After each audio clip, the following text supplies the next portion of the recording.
want to make sure that I acknowledge the sponsor of the show, Tiege Hanley, because Tiege Hanley sent me this new pack. They sent me the new Tiege pack, so I just literally pulled the paper out, got it out of the mail, and I started going through it, and I got a little bit more excited than I should. You know what I'm saying? So they did send me the Tiege pack, and I don't even know what this is yet.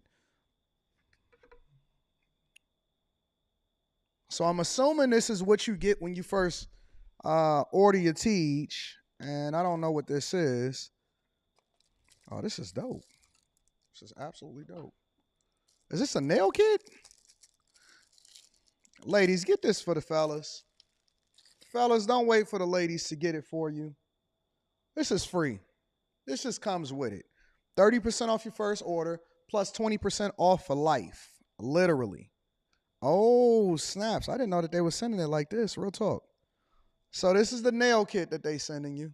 All right. So now you ain't looking like a dusty. This is a free gift straight from Tiege for the people that ordered the Tiege. They got the small one for the little hands like mine's. They got the big joints for your toenails. And then they got the joints at the bottom too. You know what I'm saying? For y'all that's a little bit more crustier than usual. All right. So that's one of the free gifts that Tiege got inside of the pack. And then what is this? Says squeeze a quarter size amount of Tiege Hanley body wash on the center of the wet bristles. Lather, scrub, rinse, and repeat for the perfectly satisfying wash every time. So that's inside of there also, right? Ooh, I can get my rubber ducky on right here. You know what I'm saying? So shout out to Tiege for sending me that uncomplicated skincare for men. And then what we got in here? We got the actual Tiege pack, right? So this is the normal Tiege pack, but then they gave me the supersized joint for the people. They wanted me to show the people exactly what they got when they ordered that first Tiege pack, when you're getting your 30% off your first order, and then you get your free gifts. You get 2 free gifts, and then the 20% off for life. So the 20% off for life is a new thing. And dang, I ain't even got my keys on me to open this up. Maybe I can use the little nail clipper thing. I ain't got to buy no nail clipper for my new joint downtown. And then you get all of the washes, all of the scrubs, all of the AM, the PMs, and all of that stuff. So you got the whole thing inside of there for you to make sure you take care of yourself. But you got to make sure you take care of it every day, right? We don't want to miss days. We don't want to be looking like dusties. It does not absolve you from being able to make sure that you brush your teeth. Brush your teeth. It don't fix the teeth problem. Don't fix you ironing your clothes. Don't fix you being able to take care of your business.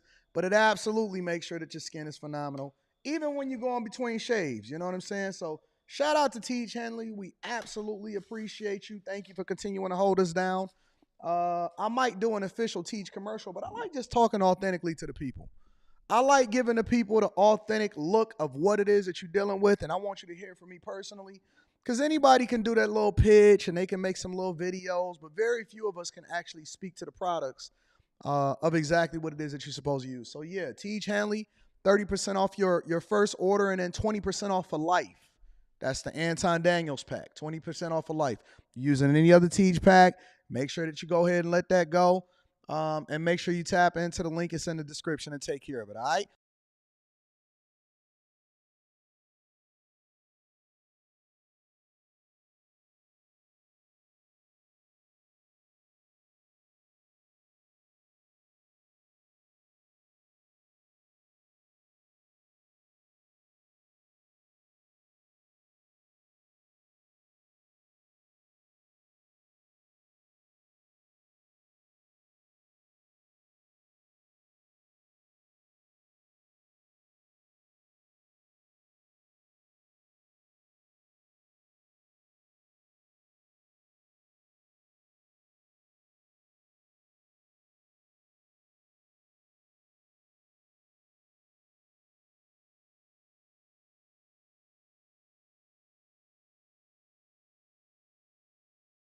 Test on 1, 2.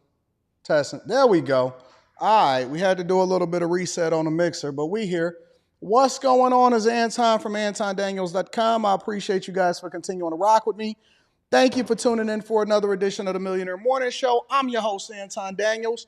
And it is Thursday, July 25th, 2024, year of our Lord. Thank you to everybody that continues to rock out with me. I love you. I appreciate y'all. For all of y'all that tapped in earlier, yesterday on the live stream. It was an awesome live stream because we had an opportunity to get a preview of what was to come on the Millionaire Morning Show today as far as Biden's speech. So we're going to get into that. We got the whole Sonya Massey's family breakdown. And then as expected, as predicted, we knew that it was also going to turn into a race thing. So now it's becoming a black thing. It's becoming another advocate for police reform and defund the police. So we're going to break that down. We also got zombie mortgages. Zombie mortgages is a thing. So a lot of people are losing their homes because of zombie mortgages. And then we got some repossessions to go through. We got some money things to go through. We got a lot of stuff to go through. Oh, new migrant crisis. New influx of migrants is coming up to Chicago before the Democratic National Convention in August. So that's being anticipated for. So we got a lot to go over. What's up, friends and family? How y'all feel? Everybody in a good mood? Y'all couldn't wait. Y'all couldn't wait to try to see Anton getting muted. Oh, yeah. Oh, my God. Anton is muted. How you start off? Come on. Listen. Listen, Linda. We got a lot going on over here. I got a whole studio set up. I am a one-man wrecking crew, a one-man show. We got to make sure that we keep costs low. You know what I'm saying? All money in. Look, we run Don't Do Coke in the Bathroom Studios, just like Tyler Perry run the Tyler Perry Studios down there in Atlanta. I took the exact same blueprint from Tyler Perry. I took it and I duplicated it, and we minimize, and we rather invest in technology, and we make sure that we keep people on staff for a long time. We increase their salaries. We pay them what it is that they requested, and we pay them even more. We don't over bloat everything. We are not a corporation that has a whole lot of layers of management and stuff like that. We are direct. We let people work from home. We run up the bag. We got our editors. We got the managers, and we got the people that are dedicated to making sure that the platform is absolutely awesome. If you are not contributing, you are out. We pay people a really, really, really good wage. And then on top of that, and those are all of the people that, help me on all of the different ends, and they don't have to be here in order to be able to do their job. So you got to go over there and you got to make sure that you take care of business. You answering emails, you doing the editing, you doing all of it. We make sure that we give a lot of work to the people that's working for us. We pay them really, really, really well. And we operate a very, very lean and very, very profitable operation over here at the Anton Daniels channel. You know what I'm saying? Y'all think that the goal is to make sure that you add a whole bunch of people to the organization. Nah, that's not the goal. I've learned enough from my mentors in corporate America and seeing what happens in different businesses to see exactly how these businesses go under and why people are unable to be profitable and why, even though they have a whole lot of subscribers and stuff like that, they still broke out here in these streets. So we operate in a lean operation here, and we are not going to let any money slip through the cracks. We're going to run it up, all right? So shout out to everybody that's in the chat. Make sure y'all tap into the Patreon. Link is in the description as well as pinned to the top of the chat. International Slim says, what you say, International Slim? How did Harris attend a call with her sorority sisters but not attend the speech to Congress? Clown behavior. What do you mean? She gotta raise money. She's mobilizing the Divine Nine and the AKAs. Ski. So shout out to all of y'all that continue to support the platform. Hold on, let me make sure that I acknowledge the people on Cash App. I want to acknowledge Frank White. I appreciate you, big dog. Thank you on Cash App. ESD, thank you, my dog. You my dog. Shout out to the ESD. Dylan KO says cooking. I appreciate you, Dylan KO. And then my dog, Trini Life. Appreciate you, Trini Life says, a man that don't work, don't eat. God bless. God bless. Also want to give an acknowledgement to my guy, Mike That Dude. Shout out to Mike That Dude. All right, y'all. We got a long show. Y'all going to be here for the next 2 hours. Buckle up. It's going to be an entertainment-filled. I don't know what's going to happen if I go on a rant or if I just start laughing really a whole lot. I don't know what's going to happen, but the one thing that I do know, and the two things is for certain, is that we are the best morning show on earth. Also, shout out to Funches. Shout out to Funches. I appreciate you. Thank you for supporting me on this platform. Absolutely love you. And what else we got? Any more? Tiege Hanley, 40% off your first order, 20% off for life. I'm going to be in Houston this weekend. And I got a video that I'm dropping on Patreon. So if you're not a bag chaser, if you're not rocking out with us, make sure you do so. All money in, no money out, and we're going to teach you how to continue to get this bag. If you have not been getting this bag as a result of Stock Club and all of this stuff, then that's your fault. That is your fault, all right? I don't want you to be dusty out here. All right, y'all, let's go ahead and get into the show. Thank you to everybody for tapping in. Thank you, Brittany B, Treese, Jordan. Let me give a shout out to the chat. King Scopio, 843. You missing an R in there. Zaban, Kaiser, shout out to you. Tim Stepney, C Wisdom, Vatos Bulldog, Sylvia. Don't fall out your chair. Juan Blanco, Nicole, Big Suggs, Universal Trappers, Jordan, Kuro, Forever. Shout out Ash, my dog. International Slim, Yakar. What up, Yakar? Says, did you see Sonya through the pot at the policeman? M Theory 50. Erica King, Purple Haze, Jacques. I'm in the band. Nate Carter is in the building. Shout out to y'all. I appreciate you. KB, AR, Smitty, Ari Reed, Tia Marie, and everybody that's in the chat that continue to support the platform. They get up early in the morning to make sure that they get their day started with me. I appreciate you. Hey, Brenda. I'm going to tell you, Brenda, why I cannot grant your Cash App request. I talked about it a little bit yesterday before we get into quick hits. I talked about it a little bit yesterday, and then I get so many different people asking me for money that now I almost got to cut off the general public because I can't keep paying y'all rent. I can't keep paying y'all funeral costs. I feel like I'm getting scammed on a lot of y'all. Brenda, you requesting $50 from me, but your Cash App name is 1988 Smokey. I don't feel comfortable sending $50 to 1988 Smokey. So what I'm going to do is I'm going to decline the request, all right? I'm going to decline the request.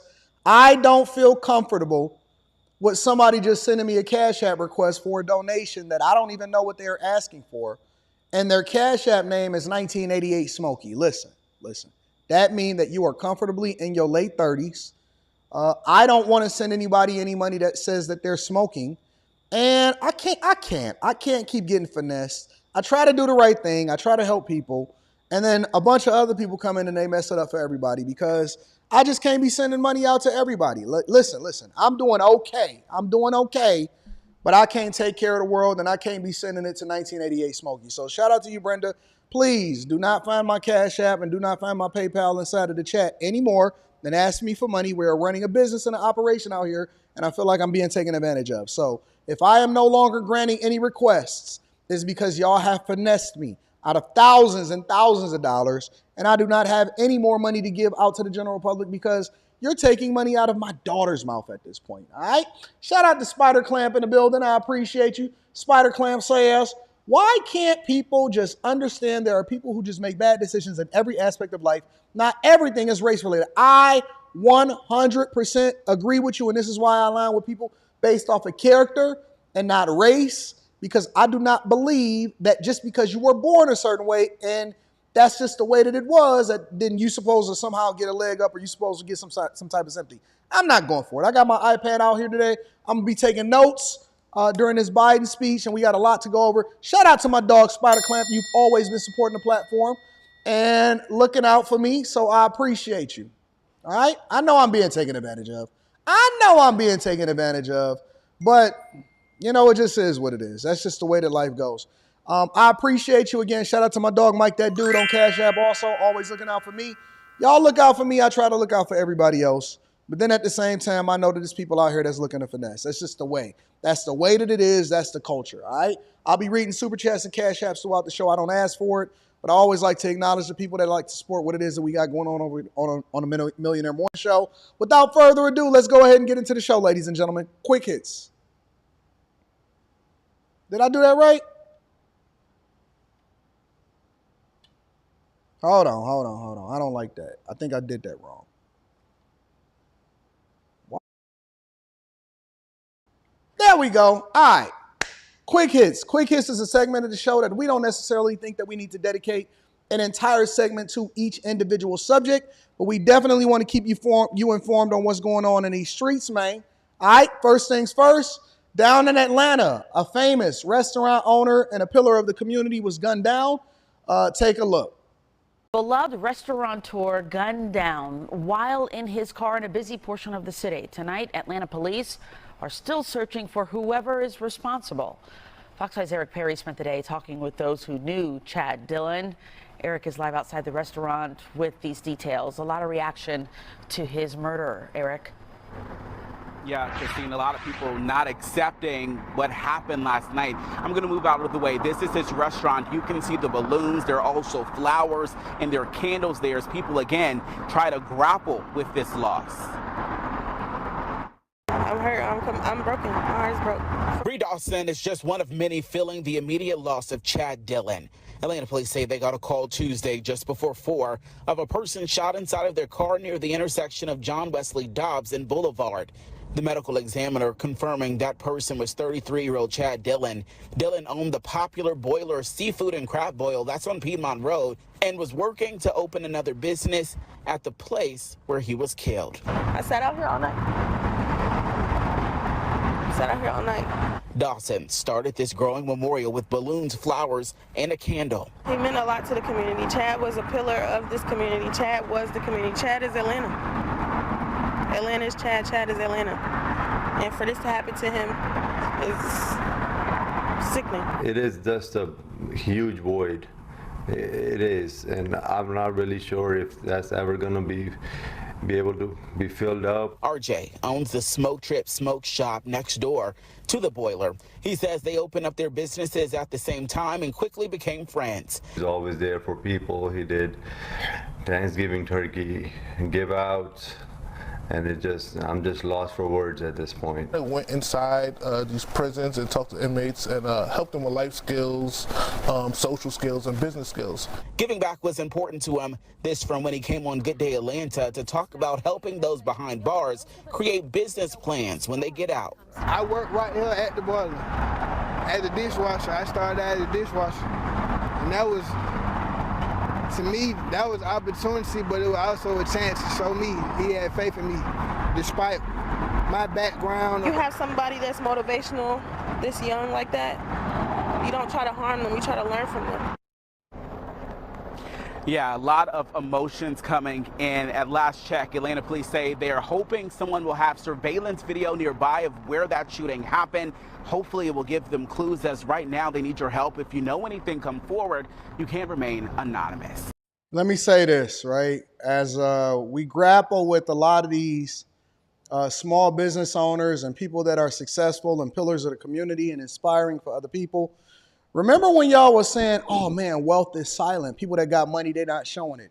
It's not that they're not showing it, it's that they're fearful of being a target or a hit. And I'm not sure exactly why he was shot or whatever. It doesn't even matter, because nobody deserves to lose their life unless they're taking somebody else's life in the process. However, this is one of the reasons why people choose to remain off the radar, because similar to the music industry, this does not happen in other communities. You do not see people on the news getting shot up in broad daylight, getting their luxury truck, Rolls Royce truck or whatever, shot up in broad daylight.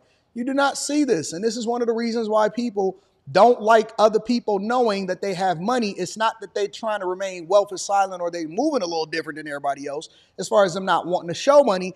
It's the fact that they know that they can't show it for other people because they then become a target. And whether it's jealousy, whether it's whatever it is, this only happens from my purview. And again, it may happen in other communities, or maybe I'm just not aware of it, but this happens all too often. The person that is successful, often their lives is taken from them. It's unfortunate. It really is unfortunate, because they saying that he was only 33 years old. And this is why people choose. Now, it's a double-edged sword, right? Because you can be successful, but then the level of visibility that you have continues to be a marketing strategy to bring more visibility to the other businesses that you open, right? But then it's a catch-22, because you only got to get caught one time slipping. It only take one mishap one time seeing in traffic or whatever, And even me, I try to be very visible in my community, but when I see stuff like this, it's a reminder, all right, Anton, pull back, protect yourself, don't get finessed, don't get caught out here in these streets, because it could be any one dumb knucklehead. There could be 1,000, 100,000 people that like you, and one knucklehead could be ready to crash out and lose his life over some jealous stuff, or the fact that he don't like your car, or they start to track your movements. And this is another reason why I don't really like brick and mortar locations, because everybody is trying to set somebody up because they're trying to come up for $500 or they just don't like you. So that's unfortunate. God bless his family. Chad Dillon, he was a pillar of the community, they say, inside of Atlanta. And it's a lot of people that probably depended on him for jobs and everything like that. It's unfortunate. In addition to that, they trying to stop all of the street takeovers as far as the cars doing burnouts and racing on the San Francisco streets by basically throwing out their bumps. I don't know if y'all know about these bumps that go inside of the streets, but in Detroit in particular, we have them on every single residential street now. Every single residential street in Detroit has now have these bumps that you got to slow down, or it's going to tear up your car if you're going too fast down a residential street. Take a look. Well, they are banking on bumps. Neighbors living near a San Francisco intersection are hoping that recently installed speed bumps can help solve one of the area's growing problems. We're talking about sideshows and stunt driving. NBC Bay Area's Christy Smith explains. This past year, we've experienced 2 sideshows at around 2, 3 a.m. This neighbor described what happens in the streets near California and Divisadero. That would last for an extended amount of time. It's produced some levels of vandalism. You see some graffiti around the neighborhood.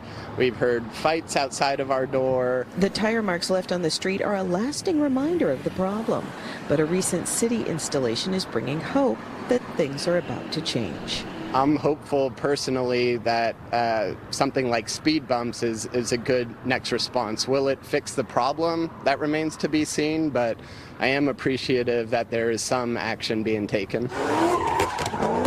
And the issue only appears to be getting worse. As the problem grows, so do the frustrations from those whose neighborhoods have been turned into stunt tracks. San Francisco police said in a statement, in part, stunt driving is an ongoing challenge around the entire Bay Area. Unfortunately, people who participate in these illegal events occasionally come to San Francisco. We have a unit dedicated to responding to stunt driving, which is extremely dangerous to officers and the public. I wrote the legislation to enhance the penalties, to make it first offense 14, second offense 28, 30 days. We've subsequently amended it to basically say, you do a sideshow in San Francisco, we're seizing and impounding your vehicle for 30 days, no exceptions. Supervisor and mayoral candidate Asha Safai says he's... I know over here in Detroit, if you get caught doing some stuff like that, they could take your car completely sometimes and just sell it at auction. You just lose your car altogether and you get a bunch of penalties and fines. Looked at the numbers and is concerned more needs to be done. And we only impounded 6 last year and only 5 year to date. So we have somehow not gotten as aggressive as we need to be. Police departments say breaking up the shows can be difficult and sometimes... And most of the time, those are stolies anyway. It's not even cars that people actually own. So they're not even worried about getting their cars impounded at all. And so you got to deploy a completely different strategy in order to try to stop it. And so what I'm seeing is a lot of communities are taking matters back into their own hands, which is what I advocate for people to do in the first place. They're installing these speed bumps. They saying, listen, you're not even going to be able to do that over in these neighborhoods. I looked at another story that I chose not to share today because, you know, it just kind of speaks to the same thing of taking your neighborhood and your communities back, in which over in Chicago, there's community leaders that saying that, listen, we're going to go ahead and patrol our own communities. We installing our own cameras. We're not going to wait on Brandon Johnson to take away our shot spotter. And so I remember when I was coming up, it used to be a neighborhood watch. It used to be that every person in the community was supposed to be vigilant and making sure that certain things didn't happen. And as soon as they seen something, they said something, they got the police involved, they got other people in the community involved. They started taking matters into their own hands. They started taking over and taking back their communities. And so that was a thing when I was coming up when I was younger, right? We didn't get mad at people and say, you too nosy, mind your business. No, we were saying thank you for letting, checking in on us and making sure that we got into our home safely. And so it's a completely different culture. It's a completely different mindset. And that's why I said that the culture is trash, because the culture is the things that we celebrate the most. Anyways, that's what's happening over in San Francisco. And then last but not least, the Chicago legislation and mayors and aldermen are preparing for an influx of migrants that's coming into the city right before the Democratic National Convention. Take a look. Thanks, Emily. As the city continues to prepare for next month's historic Democratic National Convention, officials are also bracing for an influx of migrants from the southern border. Casey Cronus is live at City Hall with the latest on this. Casey? Sylvia and Dawn, as thousands of delegates descend on our city, thousands of new arrivals may also be finding themselves here for the very first time. Last week, during the Republican National Convention in Milwaukee, Texas Governor Greg Abbott vowed to continue busing migrants to sanctuary cities, including Chicago, something Democrats have called a political stunt. Yesterday, during a nearly Not a political stunt. He wants y'all to share in the pain because, if there's influx of migrants that's coming into, people that's illegally coming into this country, and one part of the country, it shouldn't just be in a red state. It has to be across the whole country. We all got to share in this pain. I agree with him. Our meeting, the city's Committee on Immigrant and Refugee Rights met to discuss how that potential surge will be handled during the DNC. The city's landing zone will remain in place, as will its 60-day shelter limit. And because the number of people and they asking to get the migrants because they said that there was a sanctuary city. They said send them up. Crossing the southern border has declined in recent months. The number of new arrivals coming here has also decreased. Because of that, officials say there is more space in shelters. Despite other reports, though, indicating upwards of 25,000 migrants could be sent here during the convention, Deputy Mayor Beatriz Ponce de Leon tells us this afternoon they have not received a firm number and says that figure was taken out of context. We have been doing a range of projections based on weeks in the past that have high numbers of arrivals, and we are prepared for several thousand people to come beyond our existing shelter capacity. We have some locations that we're considering just-in-time shelters, and they would be open for a limited period of time to help us get through a sudden influx of a high number of new arrivals. Ain't it funny how they get stuff together for the people that come from out of town, but they don't actually hold it down for the real residents of Chicago and the people of Chicago and Illinois? It's crazy, ain't it? They're going to clean up for when all of the Democratic National Convention come down. They're going to put every single resource into it, right? And then when they leave on the 22nd, after the Democratic National Convention is over on the 22nd, when they leave, how do you get into the Democratic National Convention? Let me look at this. Can you get into the Democratic National Convention? How to attend the Democratic National Convention. When is it and how to attend? Let's see. Following President Joe's announcement, let me show this real quick. I want to figure this out because, honestly, I am interested in attending. The Democratic National Convention. I would like to know, how do I attend and become a person that can participate in what's happening? Seek re-election in 2024, endorsement of Kamala Harris, chair opening, the upcoming DNC. This DNC mission remains the same. Public servant, led more clarity, stepping aside, media burn with less than 30 days ago. Here's what to know. All right. Where's the DNC? We know it's in Chicago. Who can attend? Delegates from all 50 states. State parties manage the delegate selection process in each state and territory. Thousands of volunteer opportunities exist throughout the convention, many of which include entry to some or all parts of the convention hall. That means I got to volunteer in order to participate. District level delegates. So basically, you got to be a volunteer in order to be able to get in there. Volunteer application. We'll go and apply now. Host committee is looking for 12,000 volunteers to help the convention be a success. Okay, so I got the volunteer interest form right here. Looks like we got to fill this out. Name, address, email, phone number. How did you hear about the host committee volunteer program? All right, I might have to fill this out. One of the reasons I might have to fill this out is because, I need to figure out when Afro Beats is. So let me see something really quickly. I was just pulling this up. Afro Beats is 17th through the 18th, August 24th. All right, so because I got to attend Afro Beats in Detroit. And if it's the 17th and the 18th, then that means that Monday, which is the 19th through the 22nd, is the DNC. All right, we might have to make a stop over in Chicago and hang out and be on the ground and increase our visibility in these cities and see what's happening with all of these migrants. Listen, I may very well be in Chicago,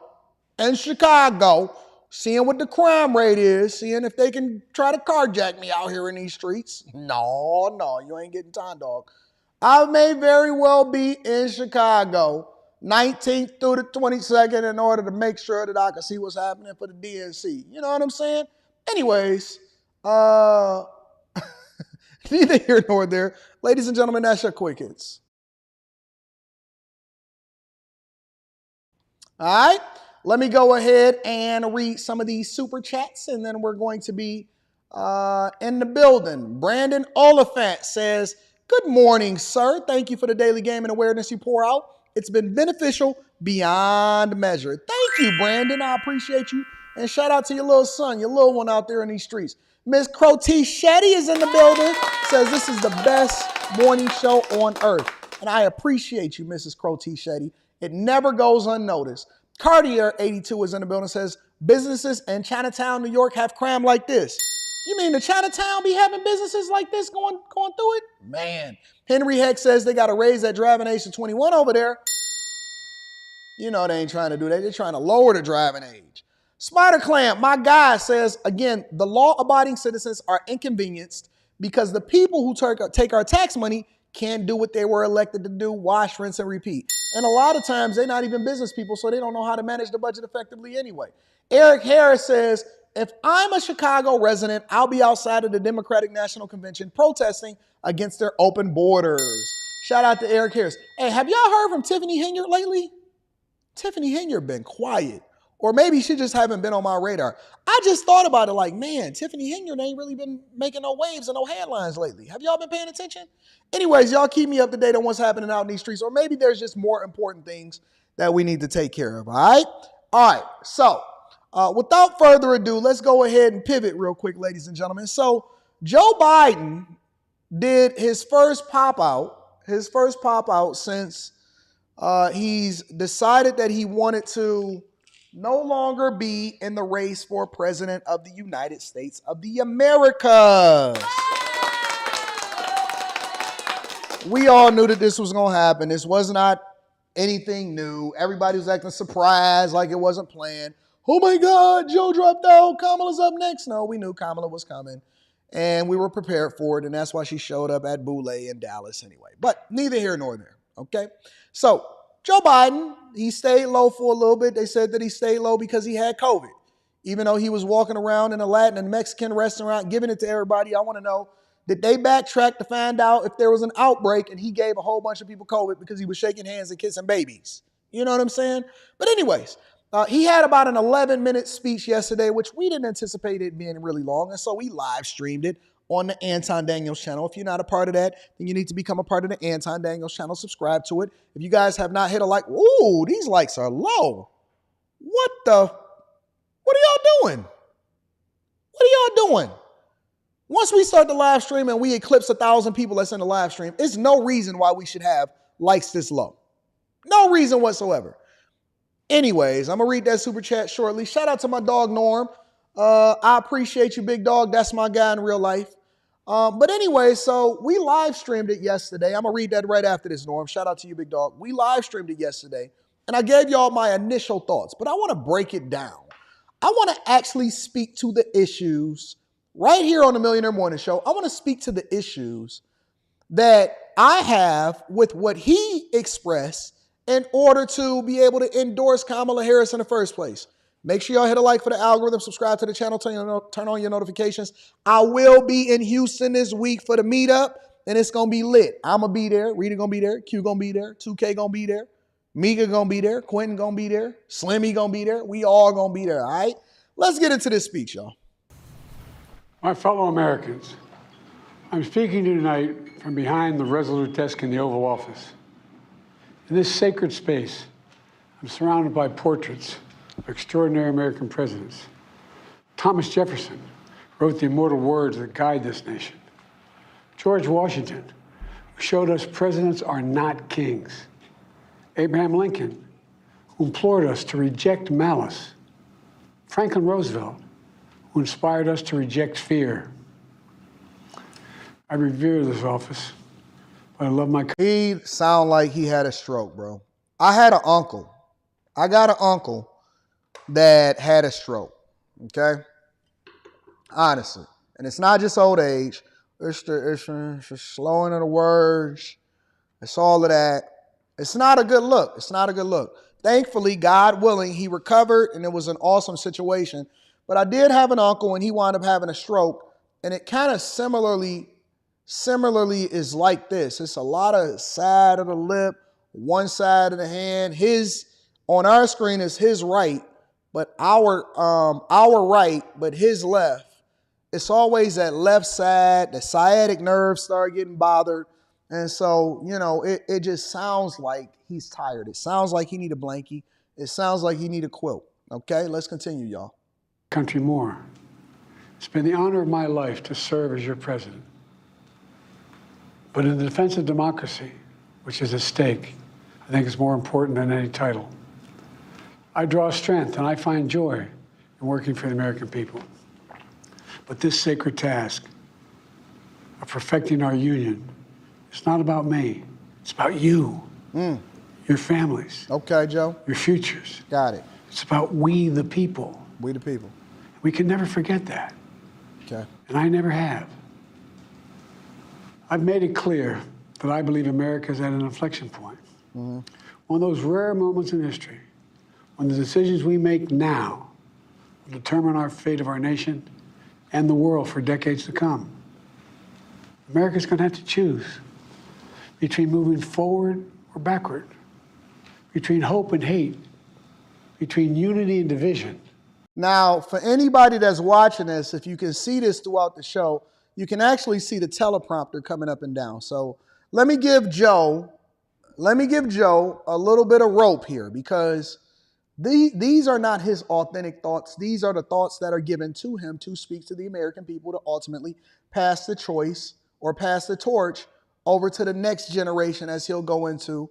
But he's talking about you're going to have to choose between hope and hate, between going forward and going backward. Now, I pointed this out, and I spoke to this a little bit more, but I just really want to, really press forward and telling y'all that Joe Biden has been in office for 50 years. He has been a politician, meaning that his entire life work has been supposedly towards serving the American people. When you're a servant of the American people, that means you get paid by our tax dollars. That means that he's never actually created anything that then adds more value into what we have going on. But we praise him for taking the American taxpayers' money and then ultimately giving us nothing. And when I say giving us nothing, I'm saying that progressively over the last 50 years, he's been one of the fathers in shaping this nation and telling us what we should and what we shouldn't do. The legislation that we then have passed to determine whether or not your kids should or shouldn't go to certain school districts. What monies is allocated to what? Where we send the money overseas. How it is that we fund abortion. Who picks who when it comes to Supreme Court justices. He's had a hand in all of these different things in shaping our nation. And so when I see y'all on TikTok and y'all having these conversations a lot of times and you saying, hey, things used to be greater back in our grandparents' day or our parents' day or our great-grandparents' day, and they was able to afford a home and they didn't have the level of inflation that we have, and we didn't have so many migrants coming into this country and taking over, and our cities have become deplorable. And every major city is at a budget deficit, and Oakland is completely fell apart. It's always been going towards that way. And New York ain't New York no more. It's really a tourist trap. And Chicago, it's the third largest city in the United States of America, but it's the largest city in the Midwest. And it's the blueprint for how you're not supposed to be able to manage a city. And we go over to LA and we see what's happening near Crypto Arena. And if you go down to Miami, all of the locals are being pushed out. They don't go to Miami Beach over in Little Haiti and Overtown. They suffering, right? And we see what's happening in Houston. Houston is the bluest city in Texas, but Houston has literally declared themselves to be going broke by the new mayor that has come into office that replaced the old administration that was out there finessing. And so when we say choosing between going forward and backwards, are we talking about reverse engineering here? Honest to God, are we talking about reverse engineering what we dealing with inside of our legislative branches? Because it's a lot of people that would make the argument, myself included, would say that over the last 50 years, we've absolutely slid into abysmal versus actually growing and becoming a better nation, becoming a better nation as a result of having Joe Biden and all of his cronies, including Nancy Pelosi and all of these other people, right, inside of our legislative branches that have no business acumen and really don't have any loyalty to the American people, but more importantly, have more loyalty to how they view America should be based off of their own perspectives and their own life experiences, which is why you now see Joe Biden often at times dancing on the White House lawn right next to Billy Porter. As we listen to this speech, ask yourself this question. Are we better off or are we worse off over the last 50 years? Have we done this or have we done this? All right, let's continue to listen. We have to decide, do we still believe in honesty? Somebody said crypto arena is Jeannie Buss. No. You're missing it. I'm talking about the LA area around crypto arena where you see all of these abandoned buildings and skyscrapers that's filled with graffiti and they can't even keep people out of it and they sky jumping from it. It's not about crypto arena. It's about the area around crypto arena that is supposed to be the beacon of tourism. And when people come here to the United States of America, they're not saying, ooh, ah, they say, ooh, ah. You know what I'm saying? Decency, respect, freedom, justice, and democracy. In this moment, we can see those we disagree with not as enemies, but as fellow Americans. Come on, Joe. Somebody get this man some reading glasses so he can be able to get through this teleprompter. We do that. Does character in public life still matter? I believe I know the answer to these questions because I know you, the American people. And I know this. Thank y'all for the support. We are a great nation because we are good people. When you elected me to this office, I promised to always level with you. Okay. To tell you the truth. The truth. The sacred cause of this country is larger than any one of us. And those of us who cherish that cause, cherish it so much. A cause of American democracy itself. Must unite to protect it. You know, in recent weeks, it's become clear to me that I need to unite my party in this critical endeavor. I believe my record as president, my leadership in the world. You can see the teleprompter literally right over his left shoulder, us looking at it from the right side. So we looking at it and it looks like the right shoulder for us, but it's really the left shoulder for him. We could see the teleprompter and the words going up and down and him trying to focus, and you can look at his eyes and he's actually reading. He's reading. He's not actually telling you from his heart. He's reading. My vision for America's future all merited a second term, but nothing can come in the way of saving our democracy. That includes personal ambition. So I've decided the best way forward is to pass the torch to a new generation. It's the best way to unite our nation. You know, there is a time and a place for long years of experience in public life.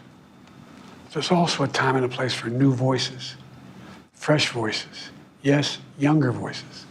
Would you consider Kamala Harris and her disappearance over the last 4 years, in which we can't cite one thing that she's done outside of travel to other countries to advertise for the alphabet community and to fail completely at the border? Can anybody here personally, and I formed this question, and I wanted y'all to think about this overnight, can anybody tell me what they actually remember about Kamala Harris's vice presidency and that they could use as a reference point for us to say, you know what, I like the vision that she's executing on the behalf of the American people? Because if we just leaning off of the Biden administration's supposed successes, I will tell you that it's an absolute failure. So if we're looking at new voices, I haven't heard any new policies. I haven't seen anything in her past that would lead me to believe or have confidence in her as a leader of the American people, as a leader of the free world. And so these new voices is really just the same old and passing on the torch. And really, honestly, what I ask myself a lot of times is, who is the puppet master and who's really pulling the strings behind the curtain? Who is the one that's at the Wizard of Oz at the end of the yellow brick road? And that time and place is now. Over the next 6 months, I'll be focused on doing my job as president. That means I'll continue to lower costs for hardworking families. How do you stare that long? Grow our economy. I'll keep defending our personal freedoms and our civil rights, from the right to vote to the right to choose. I'll keep calling out hate and extremism. Make it clear there is no place in America for political violence or any violence ever, period. Except for the immigrants that you let inside of this country that then perpetuate the exact same violence against American citizens and young girls that we don't want to take responsibility for. I got it. I'm going to keep speaking out to protect our kids from gun violence. Our planet from climate crisis is the existential threat. And I will keep fighting for my cancer moonshot so we can end cancer as we know it. Because do y'all think that they actually got a cure for cancer already? Or are they just trying to make sure that, and this is just opinion, I can't speak to it, I don't want to go against Big Pharma, because I know that Joe is going to say the same thing that Kamala Harris says, is that we defeated Big Pharma. Okay. Do y'all think that they actually got a cure for cancer? Just side quest. Y'all think they got a cure for cancer and that they just trying to make sure that, we just continue to pour money into the Pink Ribbon Foundation and cancer treatment, and, the doctors and all of the hospitals can make a whole lot of money in treating you for the symptoms instead of just solving for the issues? Really, is it the industries? Are we creating the very industries that give us cancer in the first place as far as what we put inside of our bodies? Because we can do it. I'm going to call for Supreme Court reform because this is critical to our democracy, Supreme Court reform. I will keep working to ensure America remains strong. This is such the biggest Manchurian candidate, reading, have no real thoughts of their own. This is the silliest thing I've ever seen, bro. Secure and the leader of the free world. I'm the first president in this century to report to the American people that the United States is not at war anywhere in the world. We'll keep rallying a coalition of proud nations to stop Putin from taking over Ukraine. You're talking about the one that we're overwhelmingly funding while everybody else is just benefiting off of our security and our military? That you, the taxpayers, continue. The reason that Trump didn't want to participate in it anymore is because it wasn't a fair deal. And he speaks about this on his campaign trail. He's spoken about it in many speeches that we don't want to research. He said, listen, this coalition that we've put together in order to keep the world safe, we the ones that contributed the majority of the money and the weapons into it. Some people estimated it to be upwards of 80 to 85% that we're the ones that's funding the majority of what we see as far as this coalition to keep the world safe. So now we're fighting all of these proxy wars. All of the money is coming from us, meaning that inflation then skyrockets and we take resources away from the American people in order to make sure that we join this coalition. See, the devil is in the details. It's not in the summary. The devil is in the details. It's not in the summary points. Doing more damage. We'll keep NATO stronger, and I'll make it more powerful and more united than any time in all of our history. I'll keep doing the same for our allies in the Pacific. When I came to office, the conventional wisdom was that China would inevitably surpass the United States. That's not the case anymore. And I'm going to keep working to end the war in Gaza, bring home all the hostages, and bring peace and security to the Middle East and end this war.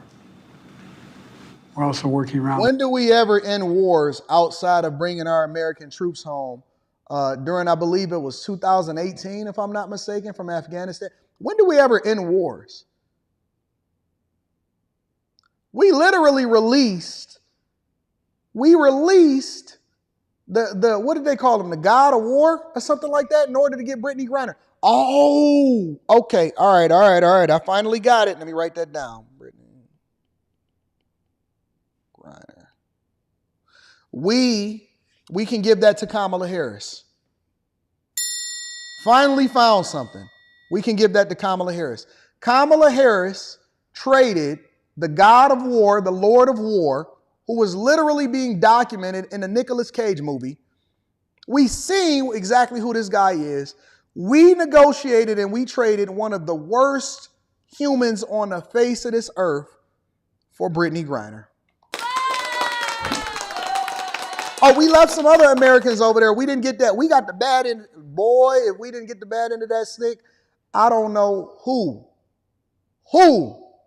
could ever say that we in any capacity got the best of that deal.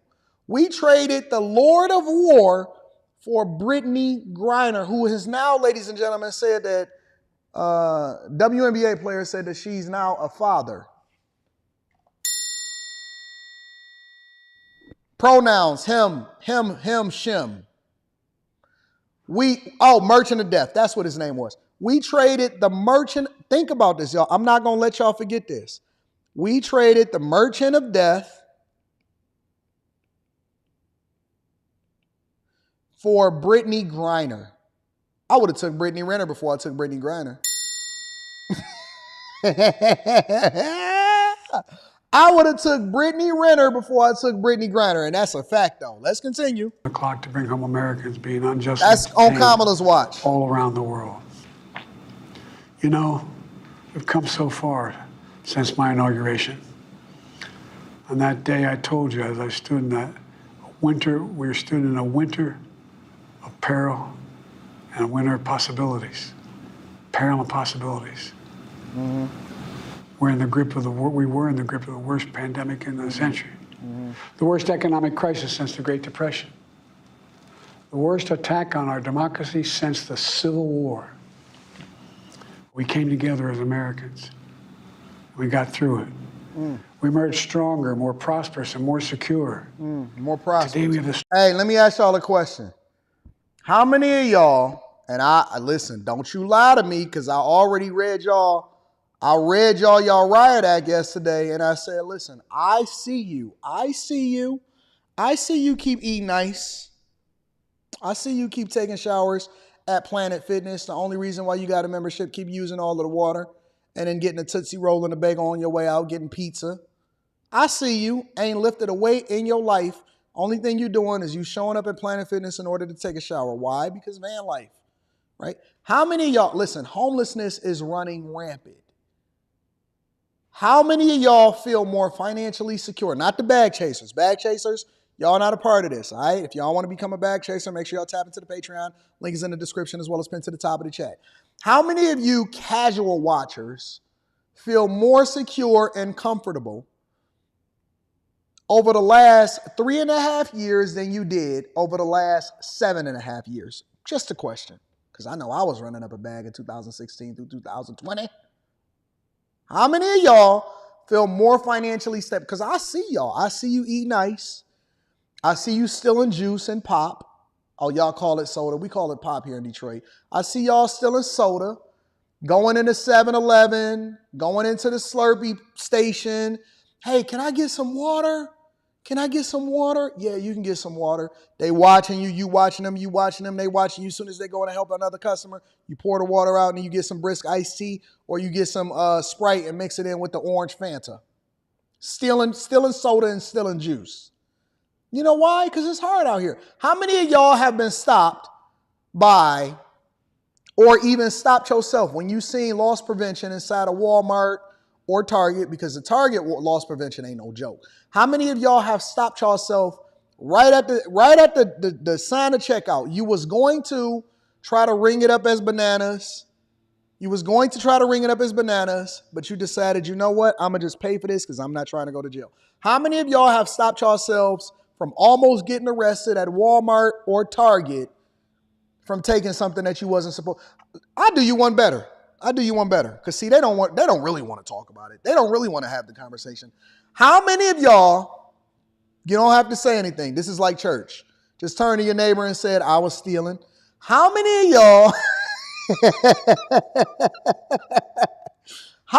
y'all, in order to prevent yourself from being arrested, from loss prevention, from having something inside of your jacket that you wasn't supposed to have, how many of y'all went into Walmart and was eating as you was shopping, knowing that you was really stealing?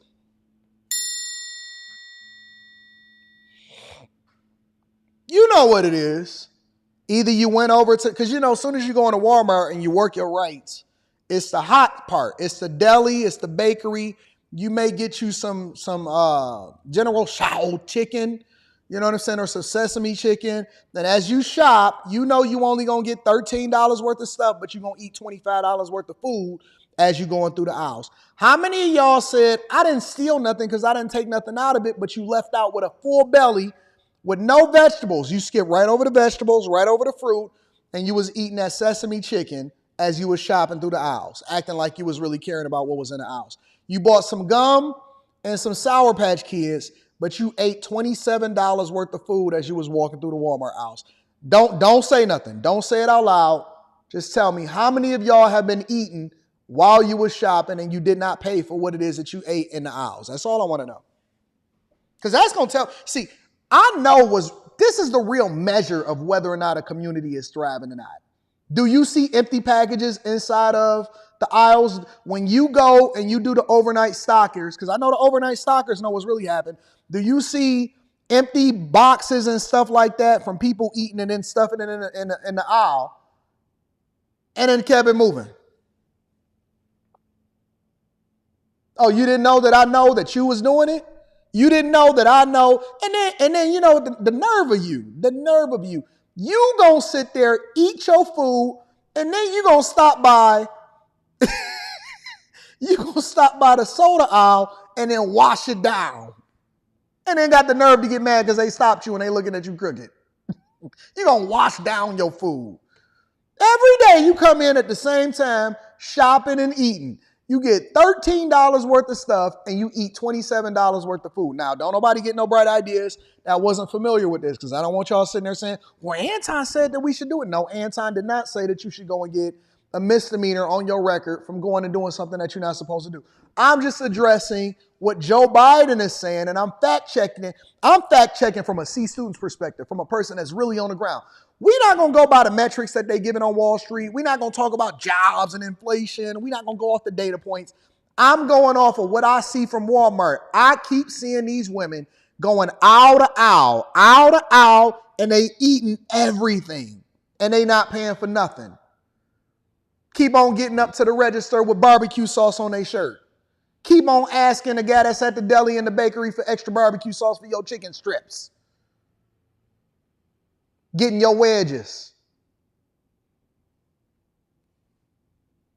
Strongest economy in the world, creating nearly 16 million new jobs, a record. Wages are up. Inflation continues to come down. The racial wealth gap is the lowest it's been in 20 years. We're literally rebuilding our entire nation, urban, suburban, rural, and tribal communities. Manufacturing has come back to America. We're leading the world again in chips and science and innovation. Cap, that's Taiwan.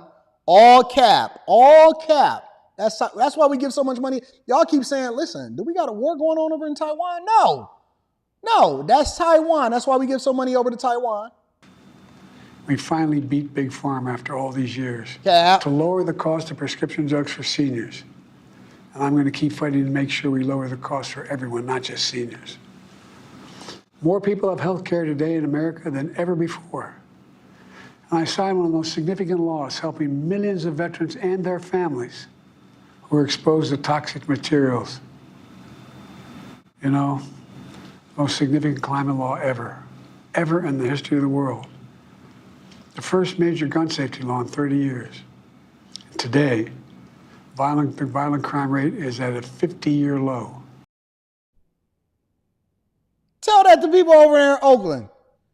Tell that to the people over there in Chicago. Listen, hey, anybody that's in Chicago, I want to do the real test. Because, again, they want to sit here and they want to juke the stats. Oh, we're not going to classify this as violent crime. Oh, we never really responded to this, so we can't actually put this in our data and statistics.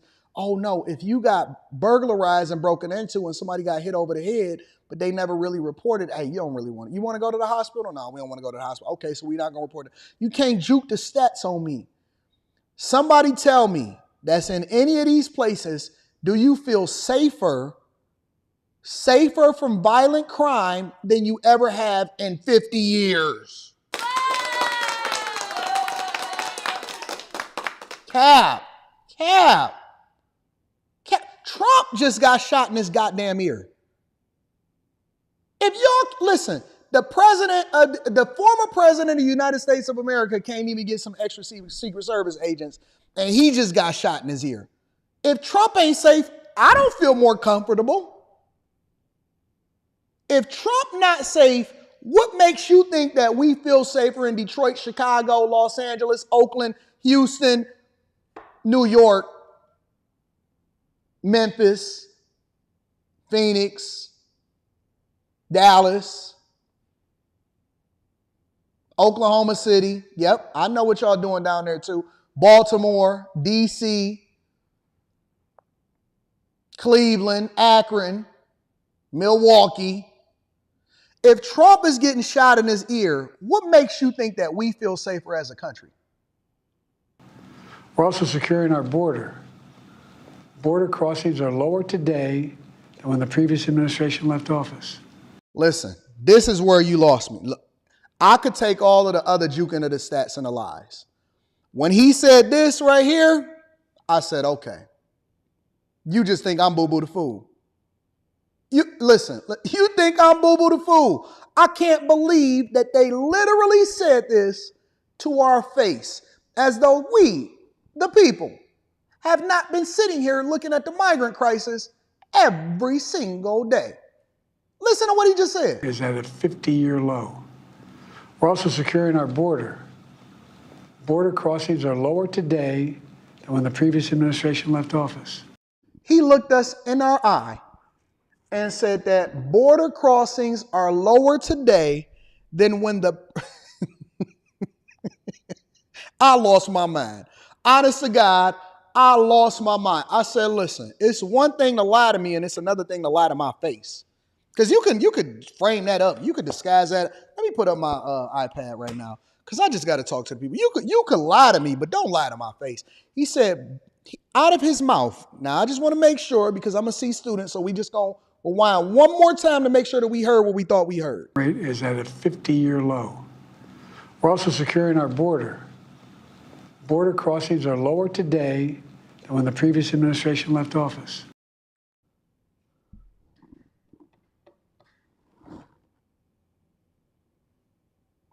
You heard what I heard. You heard what I heard. Now, I know them over there at MSNBC. I looked at their coverage. I seen them over at CNN and Van Jones because everybody completely skipped over this part. But this is the only part that I really, really want to stop at. What in God's name are we hearing? Border crossings today. Border crossings today are lower than the previous administration. I said, so you just acting like I didn't just catch you red-handed with your hand in the cookie jar. I seen you get out your bed, walk down the stairs, go inside of the refrigerator, did not wash your hands, scratched your balls, and you picked up some leftovers that you didn't heat up. You grabbed that pizza and you put it in your mouth.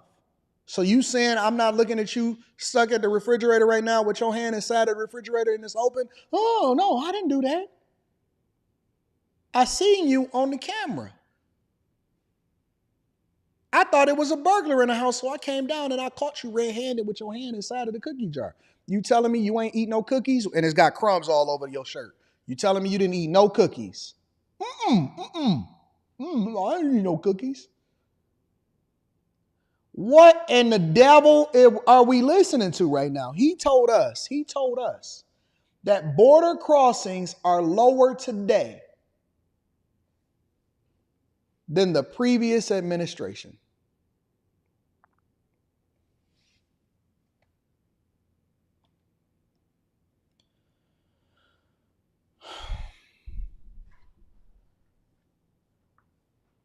Is this, are y'all, I just want to know if this is who y'all putting your trust in.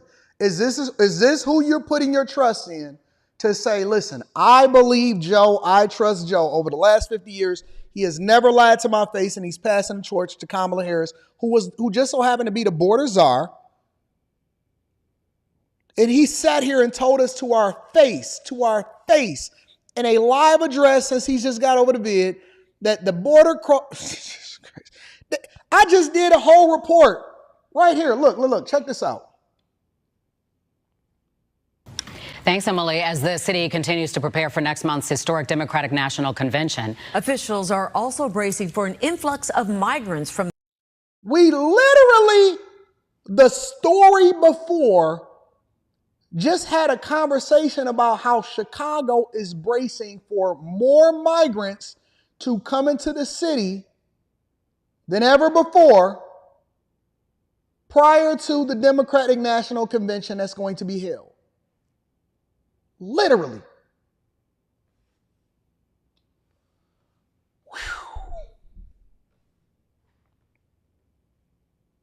I'm going to just read the super chats. I'm not going to sit here and argue with y'all.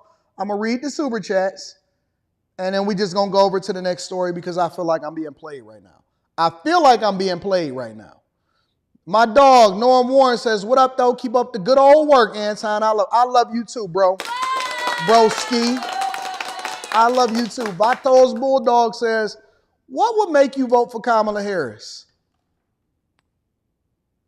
Before I ever vote for Kamala Harris, I would rather die. You could not put a gun to my head. You cannot put a gun to my head and said, either you check off Kamala Harris on the ballot or I'm pulling this trigger. Just make sure that my insurance is straight. Make sure that my wife and my daughter know where all of the passwords are. I got them secure. Just take me out. Take me to the king. You could not put a gun to my head and force me. You got to stand for something. Either stand for something or fall for anything. There is no way on God's green earth, not in my lifetime. That's where I draw the line. Nothing you could do. You could not break my leg and tell me either you're voting for Kamala Harris or I'm going to break I'm going to pull off your toenails. I'm going to pull off your fingernails. I'm going to make sure that I rip off your insides. There's nothing you could do that would ever. There's nothing you could do to ever get me to vote for Kamala Harris. Under no circumstances. If Homelander was staring me in the face and he had red beams ready to fry my eyes out and said, either you're voting for Kamala Harris or I'm going to fry your eyes out, it's nothing you can do. I'm not doing it. Take me out. I'll be the martyr. Sacrifice me. I volunteer as tribute. Bato. You know what I'm saying? Nothing you can do to get me to go down that path. Xavier Williams says, get the D likes up. I appreciate you, Xavier Williams. Forever ever says Anton should charge meet and greets for those who are not chasers. Get your money back. No. We gonna rock out. We love the people. We love the people down there in Houston. Brittany Griner will ruin more black families than most. Dog, it's crazy out here in these streets. You mean the depression that you denied at first, Joe? Cultivator says, nobody talks about the fact that he's directly responsible for our dependence on foreign energy, the main cause of inflation. Everything and everyone must get from point A to point B. Juju was in the building and says, Anton missing the forest for the trees. Okay, well then educate me, Juju. I'm going to do a live stream tonight on After Hours. I'm going to allow for y'all to be able to call in and help me to understand where I'm wrong at. This is going to be Anton Accountability Day for everybody that want to hold me accountable, that want to debate me, that tell me, Anton, you wrong. If you don't like the way that I drive my car, if you think that I'm wrong when it comes to Kamala Harris, anybody, and it will not be, this is going to be a special live stream tonight. Thursday night is a special live stream on After Hours. I am going to make open. I'm not even going to cover no real subjects. I may cover some subjects in between time. If any content creator got smoke, if anybody want to ask a question about my background, if anybody want to pull a receipt on me, If anybody want to check me, if any woman thinks that I'm wrong, if any man thinks that I'm lying about anything that I've ever said on the internet, you are more than welcome to come on After Hours tonight and tell me what your grievance is and check me. I don't want to hear nothing from nobody. I don't want nobody hiding. I don't want nobody acting like they pretending like, oh, I didn't know the live stream was real. I'm telling you right now, anybody that's saying that I'm missing the forest for the trees, and you got smoke, you feeling some type of way, you feeling froggy, you want to leave. Anton don't bring people up on this panel no more on a Millionaire Morning Show. You are more than willing. I am going to leave it open for you, and I'm going to leave it open as long as there's as many callers that got smoke. If you agree with me, don't call in. If you agree, I'm telling you right now, if you agree with me, then don't call in. Tonight, I will make available, and I will make myself accountable to anybody. Anton, you not from the United States of America? Okay, let's have a conversation. Anton, you did this. Anton, you never opened up. Okay, well, let's talk about it. I'm going to pull all the receipts. I'm going to make sure that I'm prepared and make sure that you prepared to say whatever you got to say. I don't care who you are, famous, young, old, women, man, fat, skinny, whatever it is, black, white. If you feeling some type of way, don't call in unless you feeling some type of way. If you have a disagreement with me, if you are a content creator, I don't care who you are. If you want to get your little rocks up, you want to get your numbers up, you want to be able to chop it up and put it on your channel, I am going to make myself available tonight for anybody that feels some type of way or have a disagreement with me. If you're not scared, show up. If you're not scared, show up. If any woman in my past, if anybody from high school saying that, Anton, you did me wrong, Anton, you owe me some money, here's your opportunity to get your rocks off and to get your forgiveness together so that you can go on and live your life and that you don't feel no type of way about me. Make sure y'all tune in tonight. I guarantee you it's going to be exciting. Shout out to you. I appreciate you, Juju. Faye TV. My girlfriend, AKA, cut me off because I refused to vote for Kamala. I'm broke time for real. Lost hope in marriage in my generation as a conservative black man. I'm 26, single, no kids, a cybersecurity engineer, and considering a vasectomy. Thoughts? P.S. Shout out to, listen, don't get a vasectomy, number one. Number two, her leaving you was the best thing that ever happened to you. You know why? Because all you did was eliminate the people that's not equally yoked. As men, we need to vet for the person that's going to be with us based off of where we going, not where we at. She was there for a short time, not a long time. She not yours. It was just your turn, big dog. Don't be broken about it. Be excited about it because now you got more capacity to really be able to run it up and do the things that you had to make room for the person that's supposed to align with you. You know what I'm saying? Maybe you need two instead of one. Shout out to Fade TV. I love you, big dog. Illa Dre in the building says Los Angeles has gotten worse. I know. Say Max in the building says, Councilman, from the 7-Eleven Ice to Dirty Hands Pizza, you've seen a lot in this. I've seen a lot in this life. I'm not going to kid. You can't describe it unless I'm describing it to you. 10-4 AD, 10-4 to you. Ash, my guy, shout out to my dog Ash. Ash says, yes, absolutely, there is no cure for cancer.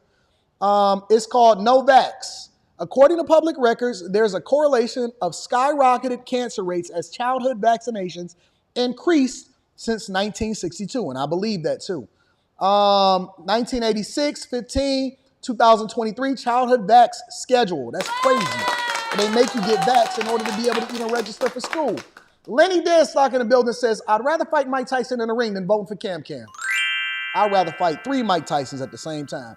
My dog, El General de Air, says, I'd rather donate my 401k to Dr. Umar Johnson and vote for Killer Cam. We must stay focused. We got to stay. Me too. I'd rather donate everything that I got in my bank account than vote for her. JP says, Freezy, gonna be waiting in chat. Don't ghost. Hey, shout out to that boy. I seen that he had like, 37 or was it 47 people in the chat that was watching him at the time. Shout out to all of the content creators that got 47, 43, 44. I heard that other network that I used to be on is almost almost has gained 1,000 subscribers since I left a year and a half ago. Shout out to all of the content creators that's grinding, that's trying to figure it out since I left their life. Shout out to all of the content creators that's grinding and trying to figure it out since I left their life. They like scoring women. Oh my God, I used to have it so good when we used to be together. But they too stubborn to apologize. All you got to do is apologize. If you apologize, I promise you, I'm going to make sure that I make it right for you. If you apologize for doing me dirty and trying to lie on my name for all of the different people that came into my life and left, I promise you, I'm going to help you out. I'm going to give you an alley-oop in order for you to be able to get that bag again. And listen, man, look. Don't call me. It's people that have been calling me, would you ever consider a reunion? No. No, the answer is no. I absolutely do not consider anything. Did Kamala allegedly take Nina Simone's land from her daughter and sell it to a group of... I don't know anything about that, Jay Hunter Lee. If anybody got smoke, y'all are... Thank you, Jay Hunter Lee, for supporting the platform. If anybody got smoke, y'all are more than welcome to be able to come up on the platform and say what you want to say on After Hours tonight. This is for you prior to me going to Houston. All right? Let me continue on with this. Let me continue on with the show. All right? Sonya Massey's father is speaking on a shooting. We're going to spend 10 minutes on this, ladies and gentlemen. Make sure y'all hit a like for the algorithm, subscribe to the channel, turn on your notifications. I'm going to be reading the Cash Apps after this one. Let's get into it. We return now to the very tragic story of a woman killed by a sheriff's deputy after she called 911 asking for help. Now, the body cam footage, we showed it to you earlier, shows the encounter between 36-year-old Sonya Massey and Deputy Sean Grayson in Springfield, Illinois. The mother of two had called 911 to report a suspected prowler outside her home earlier this month. Grayson has pleaded not guilty to first-degree murder. Joining us now is Sonya's father. His name is James Wilburn, along with civil rights attorney Benjamin. Oh, Jesus. You know what? I didn't even realize that was Ben Crump. I'm not even going to kid you. I didn't even... Oh, my God. Not another Crump sighting. When I see Ben Crump, honestly, it makes me take pause for the thing that we should actually be passionate about. When I see Ben Crump, honestly, I start to feel a little less invigorated to bring visibility to an issue that may be something that we need to bring visibility to, because it just somehow, some way, it just starts to lose a little bit of credibility. You know what I'm saying? I do think that this is a big issue. I do think this is something that we need to take serious. But when I see Ben Crump, I just get, it's like, ugh, ambulance chaser, another ambulance chaser. Crump, who is representing the family. Good morning to you both. I want to start with you, Mr. Wilburn, because this video that we saw earlier was heartbreaking to those of us who didn't even know Sonya. I cannot imagine what it is like for you to have known your daughter the way that you did. And I know when these stories happen, it's just another story in the news. But for you, I always say the victim was somebody's everything. So before we get into the details of the case, please tell us what she was like and what you're missing most about her. Who was she? She was one of my 4 daughters. I don't think that looking at that tape with my old heart from before 2022, I had quadruple heart bypass surgery and I suffer from congestive heart failure. But I don't think my old heart could have taken this.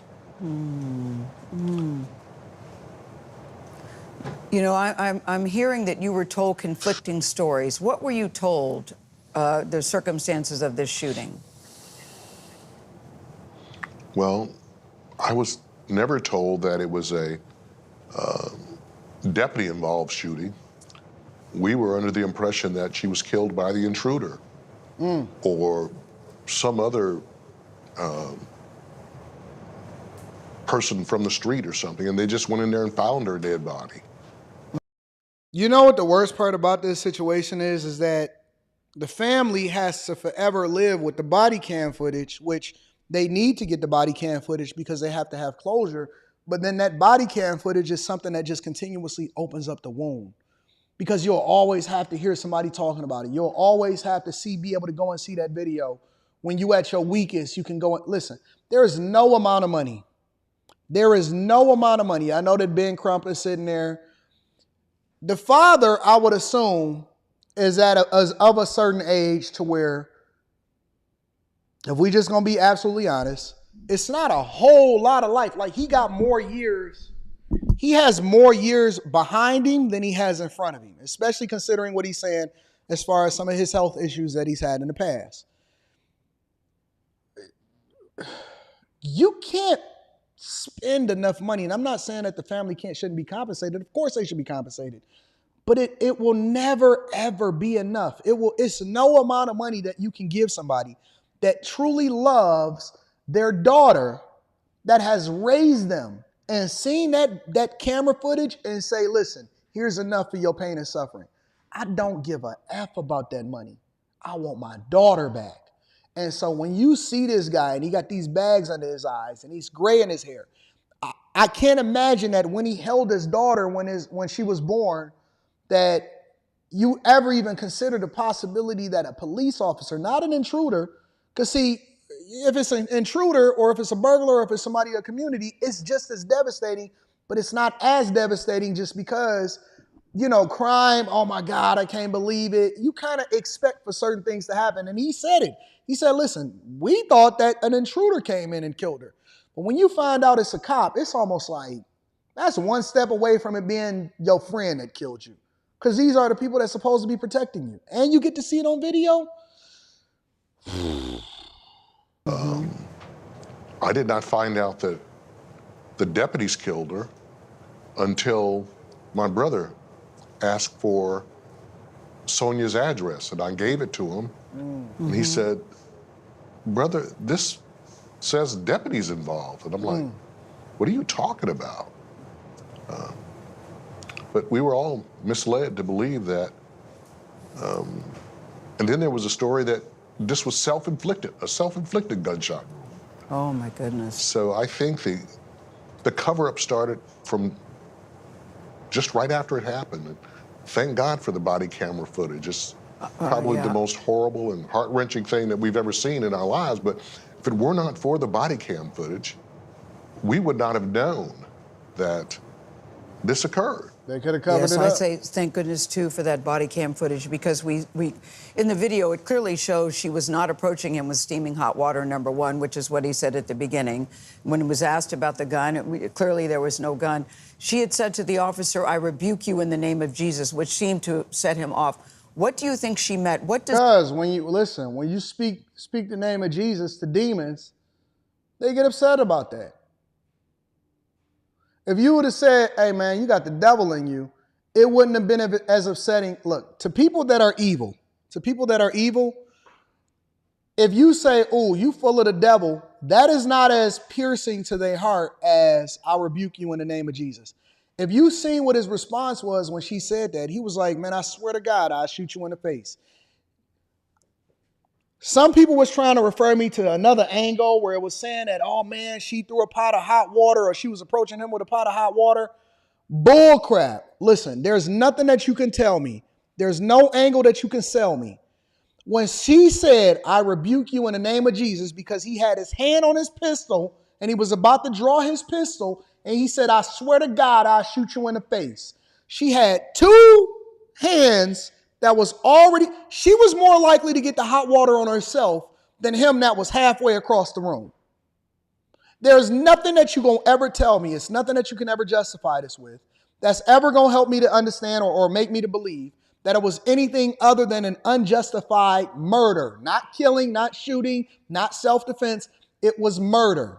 It was murder. Look, you can go to a gun class today and they will tell you, under no circumstance are you to shoot somebody. That is the very last thing that you ever do. The very last line of defense. If you could run, You can get out of there. You telling me that this dude couldn't back up and go out the door because she had a hot water? He had to shoot her in the face?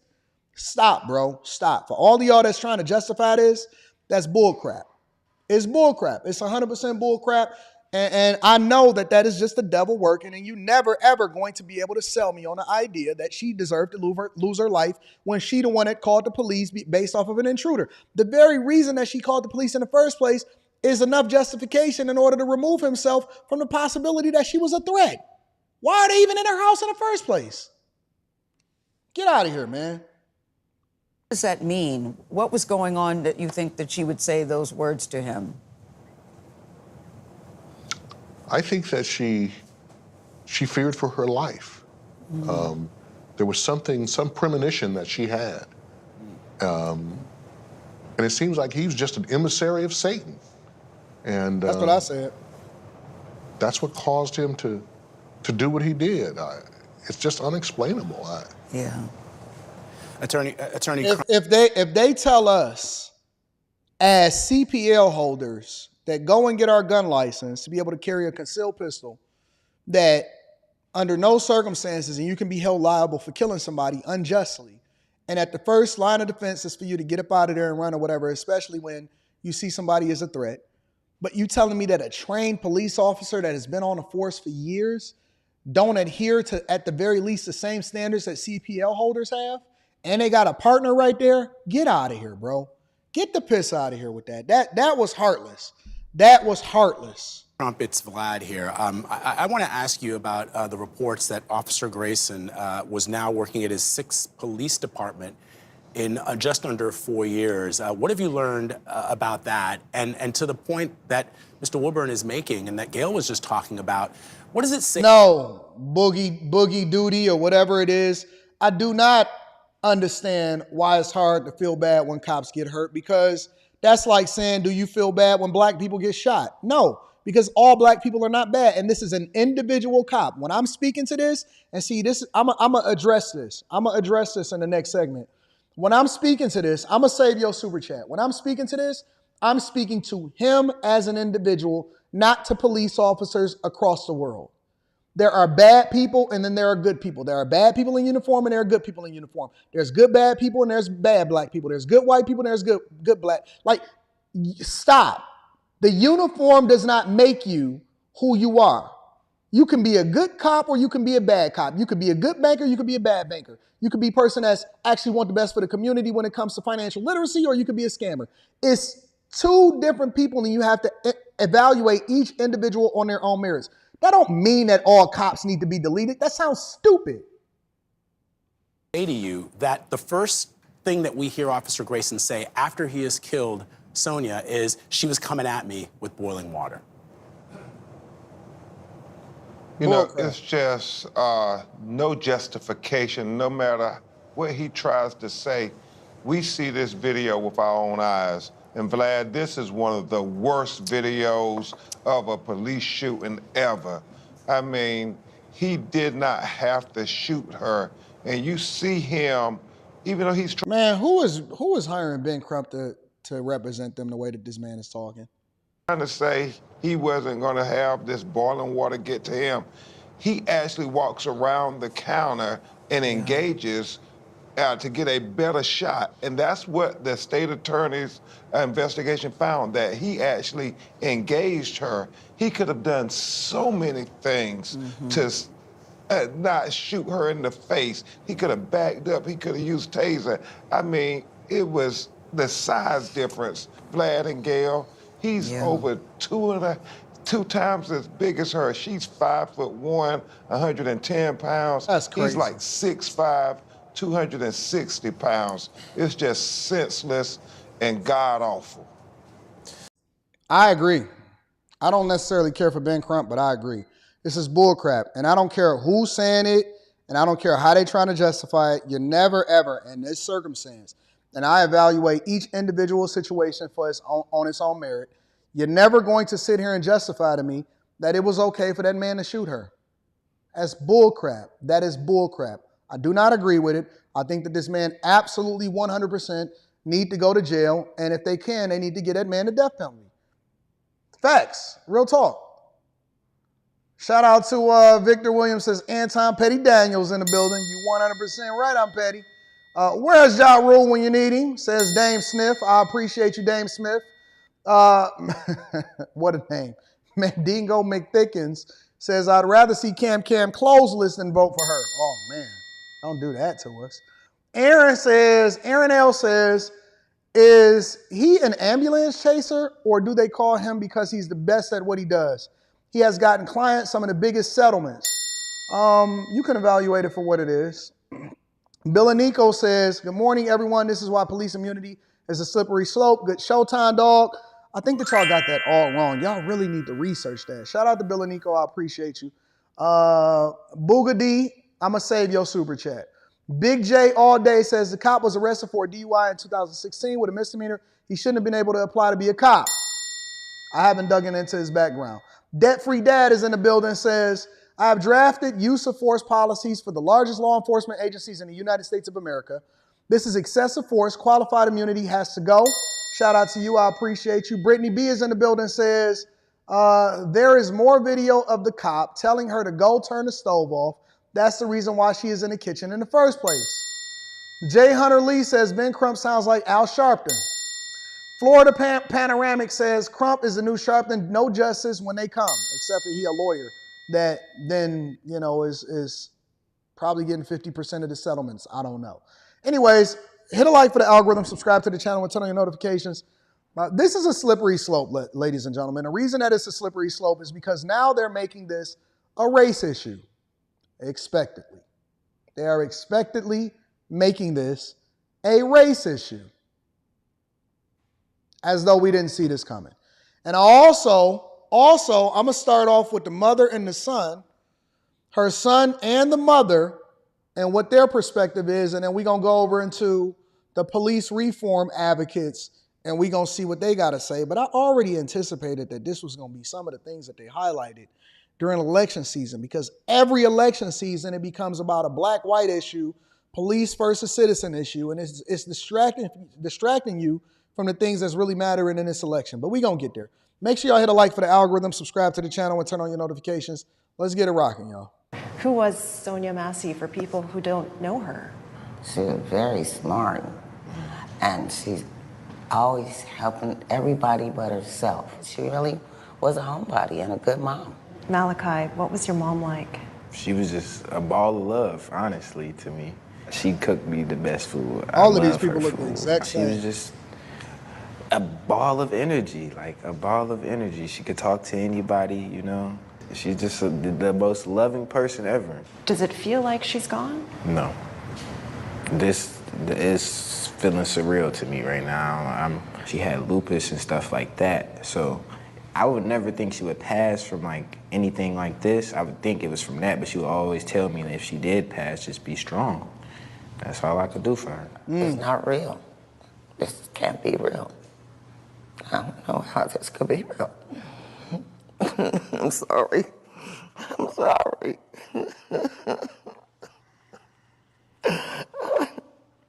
I'm sorry. That is so sad, man.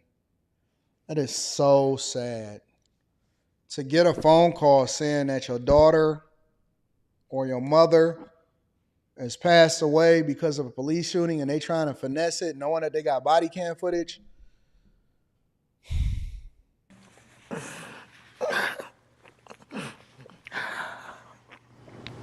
I'm sorry for your loss, too. And how did you find out that a deputy had shot your mother? I found out from my cousin telling me. What do you want to see done now? I want him to get for full term, the highest amount of years he can get until death. Do you think Sonya would still be alive if she had not been black? Mm-hmm. Yeah, he would have definitely been more cautious. He wouldn't have did that, I don't think. No, he wouldn't have did it at all. We're gonna get justice for sure, I know. We are, for sure. I'm positive. I'm positive. Away from my husband in the water? Yeah. Oh, I rebuke you in the name of Jesus. I rebuke you in the name of Jesus.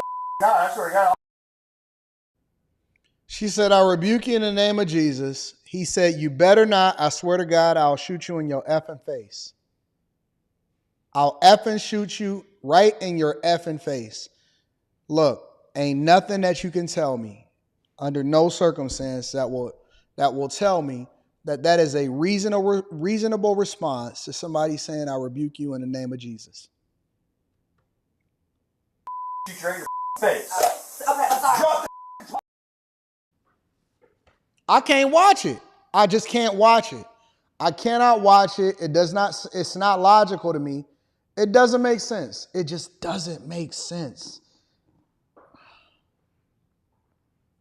Let me go over to the Police for Reform advocates and see what they got to say. I have not watched this video, but I'm curious as to what they think, because we already got a problem with people defunding the police in the first place, and this does not contribute into it. Sonya Pruitt, founder of police reform advocacy group Black Police Experience and retired captain of the Montgomery County, Maryland Police Department. Sonya, thank you so much for coming on the show. First, just like to get your reaction to the body cam video of Sonya Massey being shot and killed in her own home. Thank you for having me. And first, my condolences to the Massey family and their loved ones. This was a really tragic incident that really could have been avoided. There was clearly a mental health element. We have a young woman calling for the police, ostensibly to check for a prowler, perhaps. And then the deputies come, and then she becomes someone who's under suspicion. I'm going to jump right to it. This woman asked for help. The deputies came. They have a conversation with her. There is something going on with the conversation where you might summarize or surmise that maybe there is a mental health element. And so now I know that, and I'm going to treat this person, this human being, with that in mind. But instead, when Miss Massey goes to her kitchen, she takes a pot off the stove, a pot of supposedly boiling water, the deputy becomes defensive. And then she becomes someone who is under suspicion. I have an issue with officers who put themselves in harm's way. In this case, the deputy asks or orders Miss Massey to put the pot down. She seems confused. She's trying to, like, what am I supposed to do? And the next thing you know, he has shot her. But if you are concerned about a boiling pot of water and you're an officer and you're in the space that he was in, why not retreat? The analogy for me is when officers want to hang on to the frame of a car door or put themselves in front of a moving vehicle and then expect that they can use lethal force because they placed themselves in this situation and it created this escalation instead of de-escalation. And that is what I see here. What would have been the appropriate response in this situation? She starts saying, that she rebukes Satan or the devil, and it seems like she's still there with the pot. What would you have liked to have seen the officers do? She rebuked him. So if I see that she's picked up a boiling pot of water, I might just say, Miss Massey, and talk to her gently, please put that down. She looked as though she was trying to comply with whatever it was the deputy was saying, but maybe she became confused. And those, I'm going to jump a little bit forward about training. Are we training our law enforcement to recognize humanity? If you can't recognize humanity, then you shouldn't even be a law enforcement officer in the first place. I was talking to somebody that I was coaching, and he was telling me that he was actually applying to be a police officer for the Los Angeles Police Department. And I said, oh, okay. And so I've learned so much through people. What processes are, and it makes it easier for me to be able to have these conversations because I could then use real life experiences in order to illustrate a point. And he said, Anton, they make you go through all of these different interviews and you got to do this physical fitness and they want to know exactly what your mental health is and they trying to figure out whether or not you got empathy and all of this. I said, really? He said, yeah, man. He said, they pay a lot of money, not in comparison to what it costs to live over in Los Angeles or in California. He said, but compared to other police departments, they pay some of the best rates and they have some of the best healthcare and all of this stuff. He said, but the barrier to entry is high. He said, man, I had to go through this, and I don't know if I answered this question right or whatever, so on and so forth. And so it didn't resonate and it didn't hit me because I was just like, man, that's a lot to be a police officer.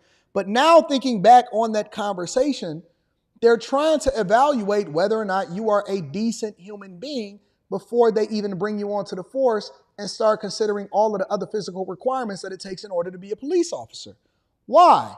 Because they need to understand whether or not you have a humanistic or humanity, or you actually can see the good in people so you can make better decisions whether you're on a job. Now, I understand what she's saying because she's speaking from the perspective of somebody that is viewing this and saying that they need better training. No, listen. One of the things that we look for in corporate America, let alone police departments or public servants, one of the things that we look for in corporate America is whether or not you are a cultural fit. Meaning, are you an a-hole? Are you going to be a problem person? Or are you a person that actually works well with others and you can fit into what it is that we're trying to do here inside of this organization? Those people don't need training. They don't need to be there at all. So if we're sitting here saying, hey, they need to be trained and be, have more humanity or to view people in a different type of way, that just tells me, listen, this ain't the job for you. You need to be on an oil rig somewhere in the middle of the Pacific Ocean trying to draw some oil for the rest of humanity. You are not fit to be a public servant to be paid with tax dollars. I don't think in this situation, how you deal with the general public, I'm not really sure that there's a training module or thing that you can take to help you to deal with people in a nicer way. Either you a nice person or you not. When they respond to calls for service, everybody is not out to kill the police. Everyone is not out to attack the police. Sometimes people are going through something. They don't deserve to die because they cannot make a split-second decision, which is what law enforcement asks the citizenry of this country to do. Allow for us to make a split-second decision. The Massey family attorney Ben Crump told ABC News that the 36-year-old struggled with mental health. And far too often we see these types of encounters turn violent or deadly when mental health is at play, particularly for people of color. What do you think the solution is with that? That's a great question. So, Black people are killed by police at twice the rate of white people, doing the most mundane of things, watching television, playing, in the case of a Tatiana Jefferson in Texas, playing with her nephew and thinking there's a prowler outside and picking up her gun because she wants to protect her family. And this is where I start to have a problem with the conversation, because we then remove it from the individual and then we start to place blanket statements on organizations and then Black people in general. And that's bullshit. It's 100% bull. It's nonsense. It's not right. It's not true. And it doesn't make sense. Because I can also make the argument and say police officers are killed at 3 times the rate by Black people than any other culture or any other people that's then looking to do harm to Black people in general. I could cite several examples of police officers, both a woman that's a Black woman and a man that was not. He was a white man over in Chicago, off duty. One was on duty and one was off duty. And then they just got their brains blew out by the same type of culprits that we see that have braids or dreads or whatever. And so we need to stop this narrative, because this is turning into a shit show. Just real talk. If we just want to have a real conversation, it's turning into nonsense. And now it's turning into, well, Black versus the police, Black versus white. It's always going to go into race. And this is the thing that then distracts us from being able to hold people accountable and then to get to the real resolution, because the problem isn't police versus Black people. It's culture versus bad apples inside of these organizations that need to be removed and for people to be able to do the things that they're supposed to do. Sometimes people warrant certain things that's done against them because they don't comply, and then they then become a threat to not only the police, and it's a lot of police officers that don't go home every single day. I was just looking at and I was reacting to a police officer or a bunch of police officers that wind up losing their life because they went to go serve a warrant from a Black person. So should that then mean for me to say all Black people are a threat to the police and that's why they on guard more? No, it becomes toxic. It becomes divisive. It becomes a distraction. And I don't believe in any capacity whatsoever that this should become a race thing. It should not be a race thing. This should be an individual that was a demon that should have never had a uniform on in the first place. And then how can we then prevent this or solve for this problem? I hate when they start to make this a race thing. Aggravates me. It aggravates me to my soul, to my core. Anyways, let me read some of those super chats. Boogity says, now do you understand why it's hard to feel bad when cops get hurt? No. because those are humans and those are people that go home to their families. And a lot of them live, work, and play and serve in their own communities. Of course, I'm always going to feel bad when a cop get hurt. What do you mean? I know police officers that are good people that police their own community and they have a great track record of dealing with people in a positive way, but that does not stop people from viewing them as negative just based off of the stereotype that you don't want to be stereotyped based off of in your own life. Stop, man. Stop this narrative, bro. Grayway says, I don't care for Crump either, but I don't think he chased ambulance. Families may call him to get visibility on the issue. If you think that the first thing that a lot of these families is doing is saying, let me call Ben Crump. If you don't think that he's looking at the headlines and he's paying attention and he got eyes and ears inside a lot of these police departments and justice systems, and he got friends and family everywhere, and he get a phone call and he's the first person on the scene, come on, man. Stop, bro. Stop. How you think he got visible in the first place? Zach says, so they can shoot black people for hot water, but not shoot illegals for robbing them at gunpoint. I don't know who they are. These are individual people in individual police departments across America. It's not a they. It's not a they. It's a him. Use his pronouns. Eric Harris says, I hate to see mothers cry for their children. Common sense expert is in the building, says, as a former cop, he shouldn't have been on the job. Speeds the B says, shout out to you for keeping it real. You know, man, I'm not going to say the thing that everybody want me to say. I'm just going to keep it real and I'm going to say my honest to God thoughts. System dissent holds cops accountable. I appreciate y'all for continuing to support the platform. Let me also read Cash App. 1 second. Mike, that dude, I appreciate you. Dylan KO says, would you vote for Andrew Yang if he came back? No. I think his time has passed and he has to have the support of the people, not just the intelligence that also comes with being able to market yourself effectively. Anyways, make sure y'all hit a like for the algorithm, subscribe to the channel, and turn on your notifications. Let's get into these mortgage foreclosures, and then we're going to get into a woman that got her car repossessed and how she feels about that and all of that. Make sure y'all hit a like for the algorithm, subscribe to the channel, and turn on your notifications. And let me sign in to my meeting. In today's Money Watch, a warning to consumers about debt that may come back to haunt you. Potentially tens of thousands of homeowners are suddenly facing possible foreclosure after making mortgage payments one time for years.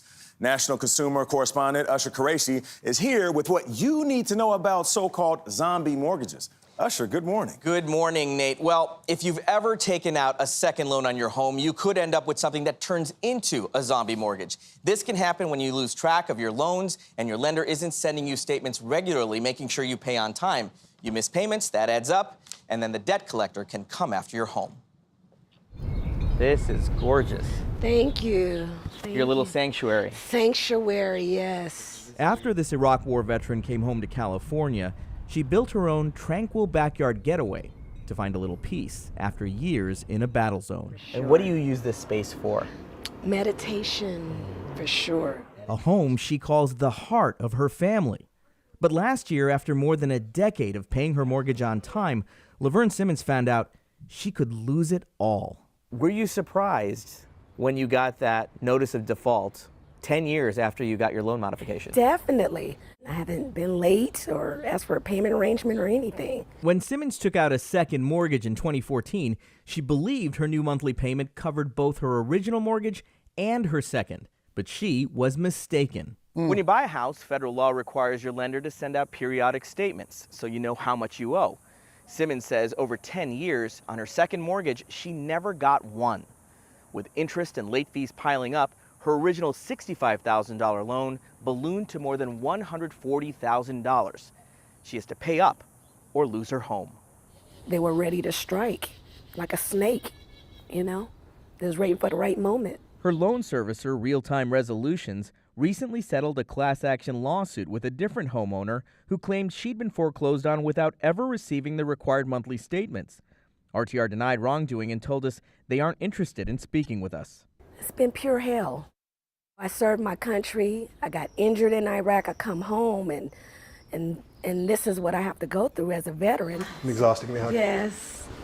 She turned to California realtor Rich Sherman, who says he's seen it happen to more than 100 homeowners like Simmons. Now he's helping some of them fight to keep their homes. Now what happens is the debts get sold in the secondary market to these, what I call vulture capitalists, who buy these things for pennies on the dollar, and then they turn around and they try to enforce the full face value of the loan, including all the back interest, all the back penalties, and everything else. How is this? So basically what they're doing is when people then take out a second mortgage, because it's not uncommon for a mortgage to get sold.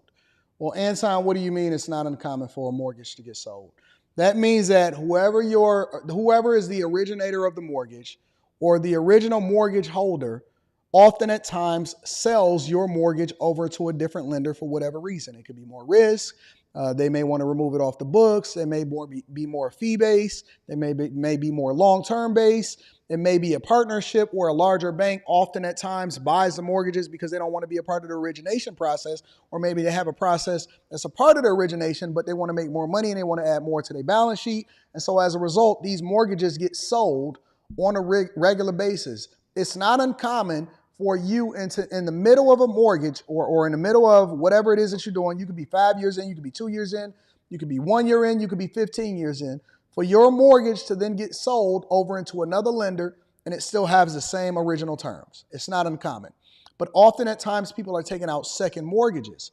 And so what happens is these second mortgages are then taken out and you automatically think that that becomes a part of the whole payment that you're making on the mortgage for your home.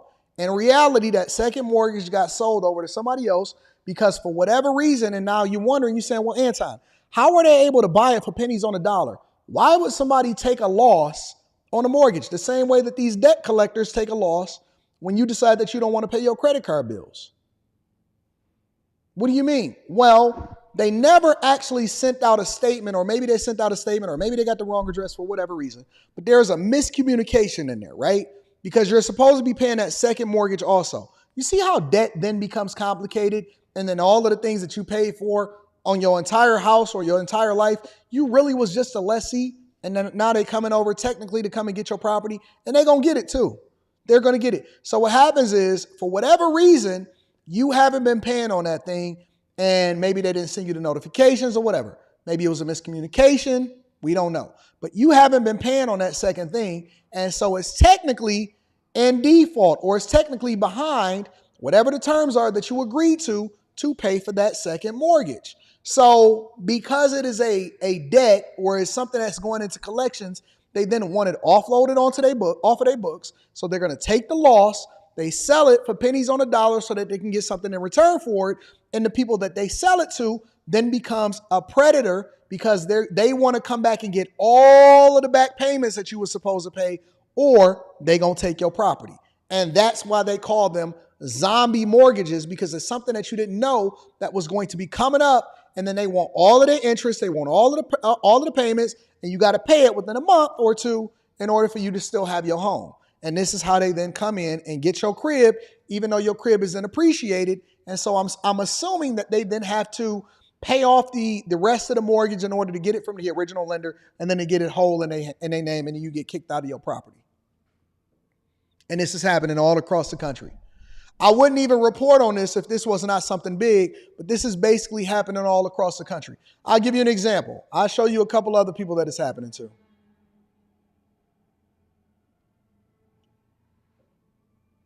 I received a letter notifying me that I owed them over $180,000. Who can come up with that? An initial payment due of over $50,000, and that I was behind by over 5,000 payments.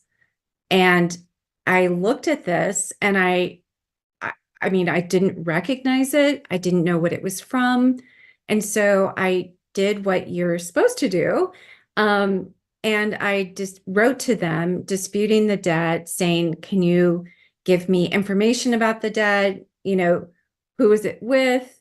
How much was it for? Who signed for it? I thought all of this was fraud because there's so many scams. Shortly thereafter, I received a packet from them saying that this was their proof, and it was a old second mortgage note that I had signed when I purchased my house in 2006, and a brief accounting of 4 months.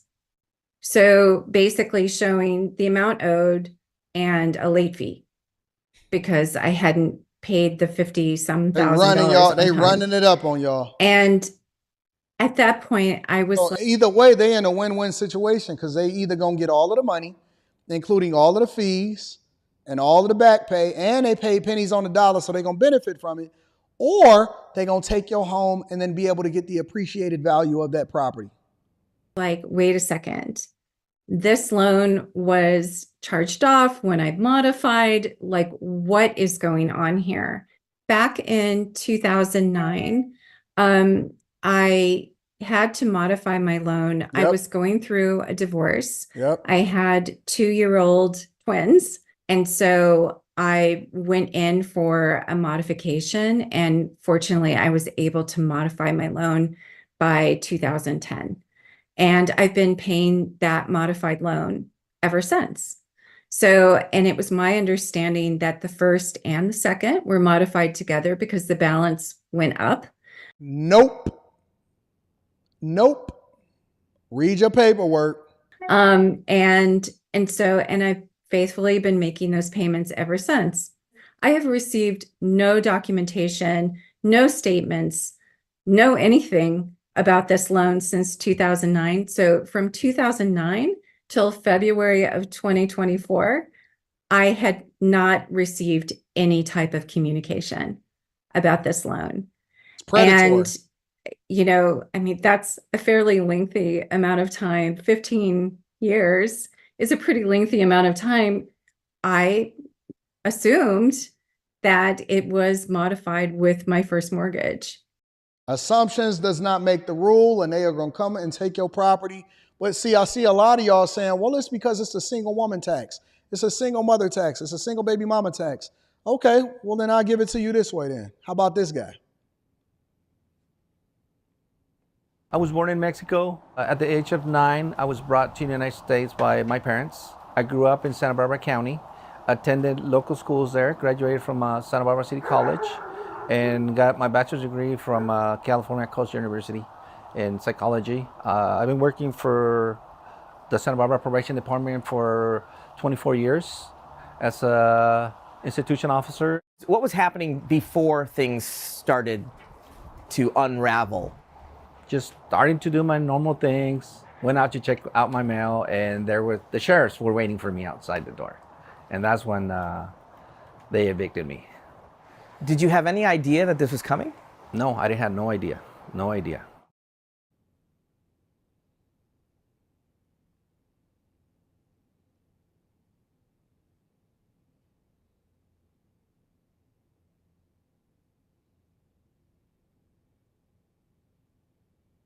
I didn't get a bill at all. No. And as a result of that, basically, there was a second mortgage on the house, a zombie mortgage. Yeah, a zombie mortgage, yes. That came to life. Yes. Last June. Uh-huh. Yes. And do you think this was fair? It's not fair. It was unfair, the way they did it and the way that I was evicted. And, it's like, okay, I'm just going to walk away. And even my kids said, are you going to leave everything behind? I said, there's nothing I can do, son. Do you want me to get shot? No, I'm just going to walk away. My life is worth more than what I'm going to lose. So that's basically what I told myself. Now your situation is I'm staying with my son in a room. I had to relocate my family to a different state and still working for the Santa Barbara County Probation Department. You've been That's crazy. That is absolutely crazy and insane, bro. I just cannot imagine that I've been paying this mortgage on this house for all of this time, and then some zombie mortgage can just come up.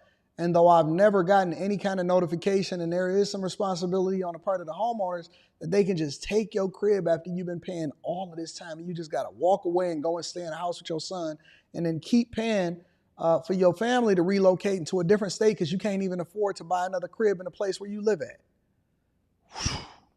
So I say all that to say, be very, very careful. Be careful, read all of your paperwork. If you don't understand it, get somebody else to help you with it. Stop doing all of these second refis and all of this stuff. I'm going to pull the money out of it. If you can, join the Bag Chasers. We have conversations about how it is that you can leverage your assets in order to continue to reverse snowball into paying off your mortgage early. And we have completely different conversations. That's very much a sad story. And it's unfortunate. Let me read some of these super chats and then we're going to continue on with the show. Brookdale Broker says, Daniels, can you please provide your email? I'd like to discuss the floor RNC day 4. Anton Daniels 413 at gmail.com. Anton Daniels 413 at gmail.com is my email. Shout out to Brookdale. I appreciate you. Right Insight says, why aren't the Bears saving these women? Or the men, huh? Aaron L. says, the original lenders should be held liable since they broke the law and did not send the proper notifications regarding the loans. I agree. Jeremy H. says, where can I find these homes at? Because I am a real estate predator. You talking about, forget these people and their problems, give me the bag. But you still got to be able to get it and buy it from the actual rent, from the lender. They the ones that assume the home and they the ones that take the home. So I'm not sure if you're going to get a deal for it, but it is predatory. Anyways, last but not least, last thing that I want to talk about is a woman that seems to be perpetually, and y'all sent this to me, and so I did a little bit of research, and it looks like she's been going through some things for a long time, including some form of homelessness, losing her job, and all of this stuff. But a woman is finally getting her car repo'd from driving Uber.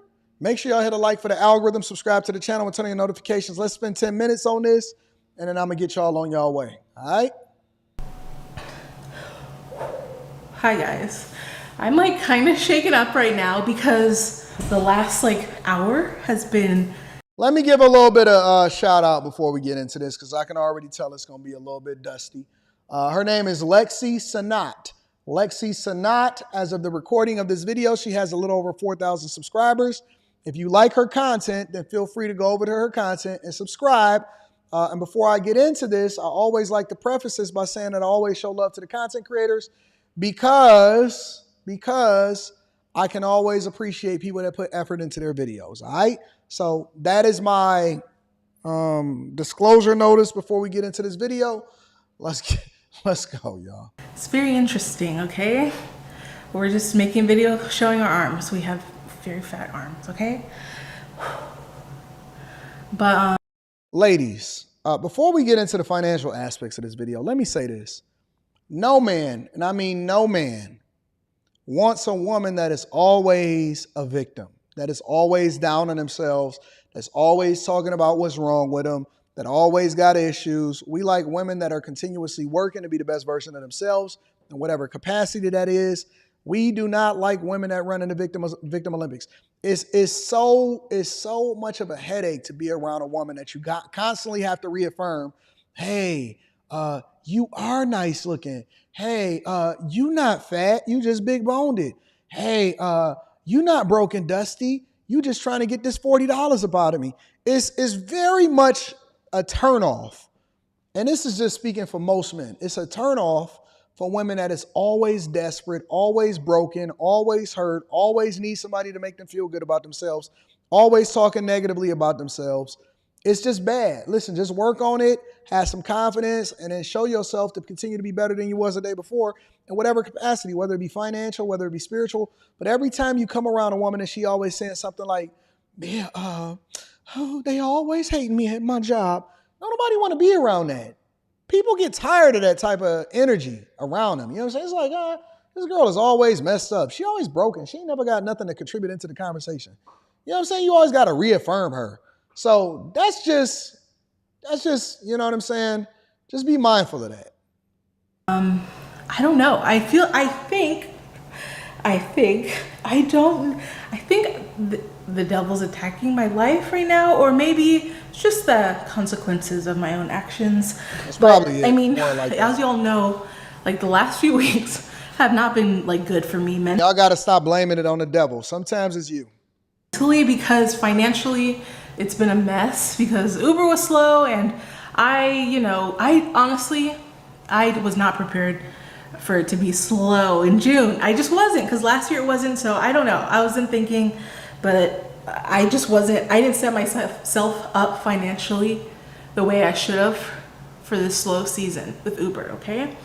I said live in Victim a state where Olympics, Uber is busy. Tia Marie. In case anyone's wondering, like, how are you doing Victim Uber full time? Olympics. It's pretty busy here. Now it's finally starting to pick back up, but that's besides the point. It wasn't fast enough. But anyway. I'm going to also say this. Sometimes, and this is just me, I know some people don't care because y'all believe in diversity, equity, and inclusion, and you believe in equal everything.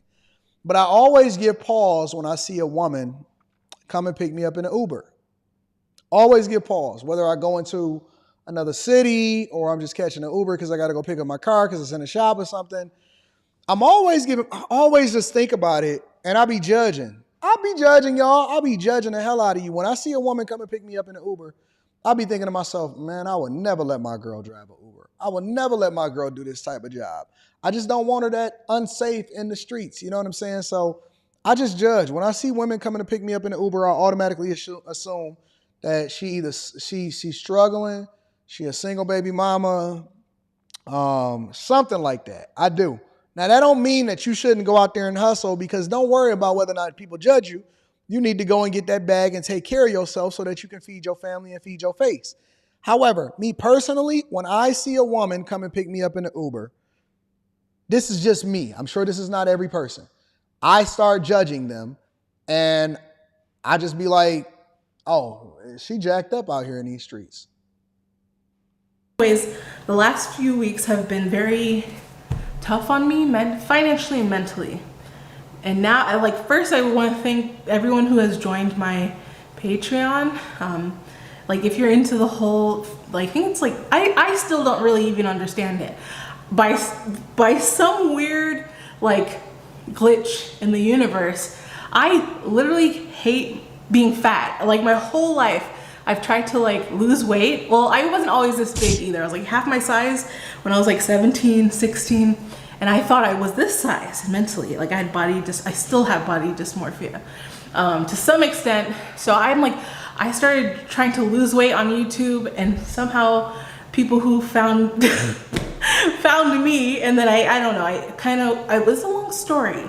All I have to say is that there's a bunch of people on my YouTube channel that like my weight, and I always thought it was so crazy. I'm cause it's something I really hate. So it's a weird thing that I'm able to I guess use it to my advantage, and it has helped me out this week. It helped me out more than I could imagine.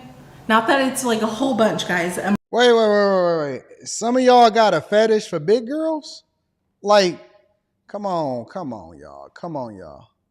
All right, so let me look this up, because again, I have not watched this video till its extent. I'm discovering it.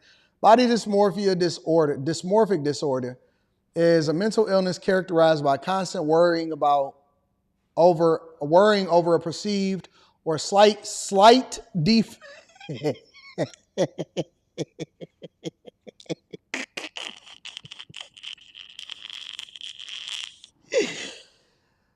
Oh God, why do you do this to me on a live stream? Worrying over a perceived or slight defect in appearance. Repetitive behaviors are performed in response to these concerns.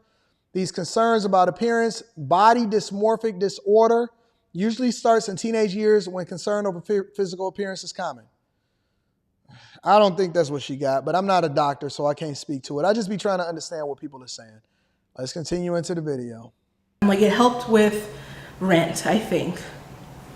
Rent this month, because I think in my last video, I don't know if you watched, I was late on rent, because I was behind on rent because I was paying for this Uber car. We'll get to that, okay? For this rental car that I've been using for Uber, okay? Which has been driving me crazy. And you guys know on the lives that I've privated, because I act a little crazy, I was I need to get out this rental car. It's just annoying, paying $500 a week for something I don't own. And it's while it's slow, it's I'm just. Where can I rent my cars out to people that want to pay $500 a week over there to be able to drive Uber? So you telling me I could lease my car to you for $500 a week for you to drive other people around? That sounds like the play right there. What? You paying $500 a week to rent a car to be able to drive people around? Man, and you gotta pay. Man, that sounds crazy. just working to pay for the car, so it just kept putting me back. All right, long story short, I fell behind on the car, on the rental car. This lady, like 2 weeks ago. I think my last payment was the 12th, and I was behind then, you know. And so some subscribers, right, helped me out like a little bit, and I was able to catch up because my bank account was negative. So what they helped me out with. Oh hell no.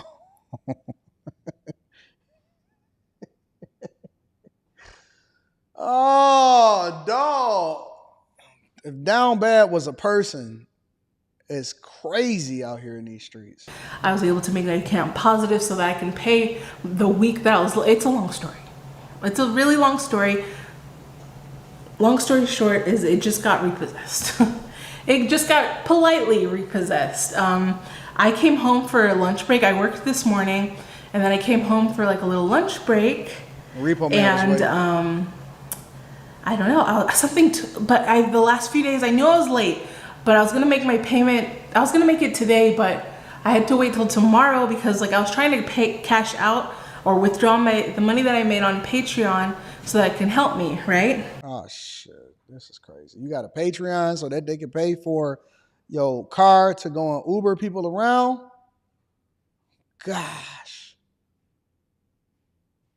this is what y'all leveraging a platform for? I might have to create my own platform. I don't even want to be associated with this type of dusty behavior. Pay that off or pay your rent or whatever. But after you make a certain amount, you have to like fill out your tax forms. I didn't realize that, and so I wasn't able to withdraw because there was also a security thing on my account where I had to, after adding a payment method, I had to wait a period of time, whatever. I waited the period of time and I couldn't withdraw it. And so I didn't have the money for the car.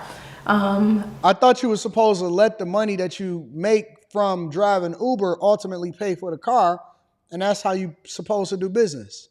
You make the money from the Uber that you're renting for $500 a week and tips, and then you pay for the car so that actually can roll over, and then you can make money in order to be able to feed yourself. If hustling backwards was a person, Jesus Christ. So I was gonna wait till I had it all. We're talking a lot, I'm sorry. My brain's just all over the place right now. Anyways, the money wasn't gonna come hopefully until tomorrow. I was able to. Y'all gonna have to stop sending me these crazy videos. I mean, they funny, but they sad at the same time. Again, if you wanna go and subscribe to her channel, her name is Lexi Sanat. It's just crazy. Withdraw it today because they approved my form. And so I was gonna hopefully be there tomorrow. They usually say 3 to 5 business days, but it's usually always the next day. I don't know. For me, I don't know. So I couldn't pay my rental car. No, I was behind like $1,000, and I made $700 with Uber, and I was gonna use I was about to go back out to work. I get to the car is reset. Everything's reset, but now this says enter the PIN to drive, and I was like, I don't have a PIN. So I knew they reset it because the car turned back blue because I have changed it to purple or whatever. The screen changed back. The car was like, the seat was like adjusting when I sat down in it. I was like, yep, they did it. They shut the car off. And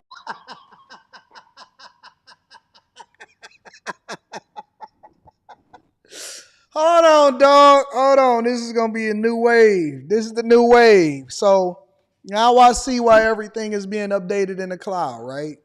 Y'all think that y'all gonna not be able to pay your car note. First of all, they gonna know exactly where your car is because everything is cloud-based. So they have an exact GPS location of your car and you can't turn it off. It don't matter how much tinfoil you put on your car. And then they're going to reset your car as soon as you park it, and you're not gonna be able to turn it back purple again. And they're gonna put the seat up so you can't get in it.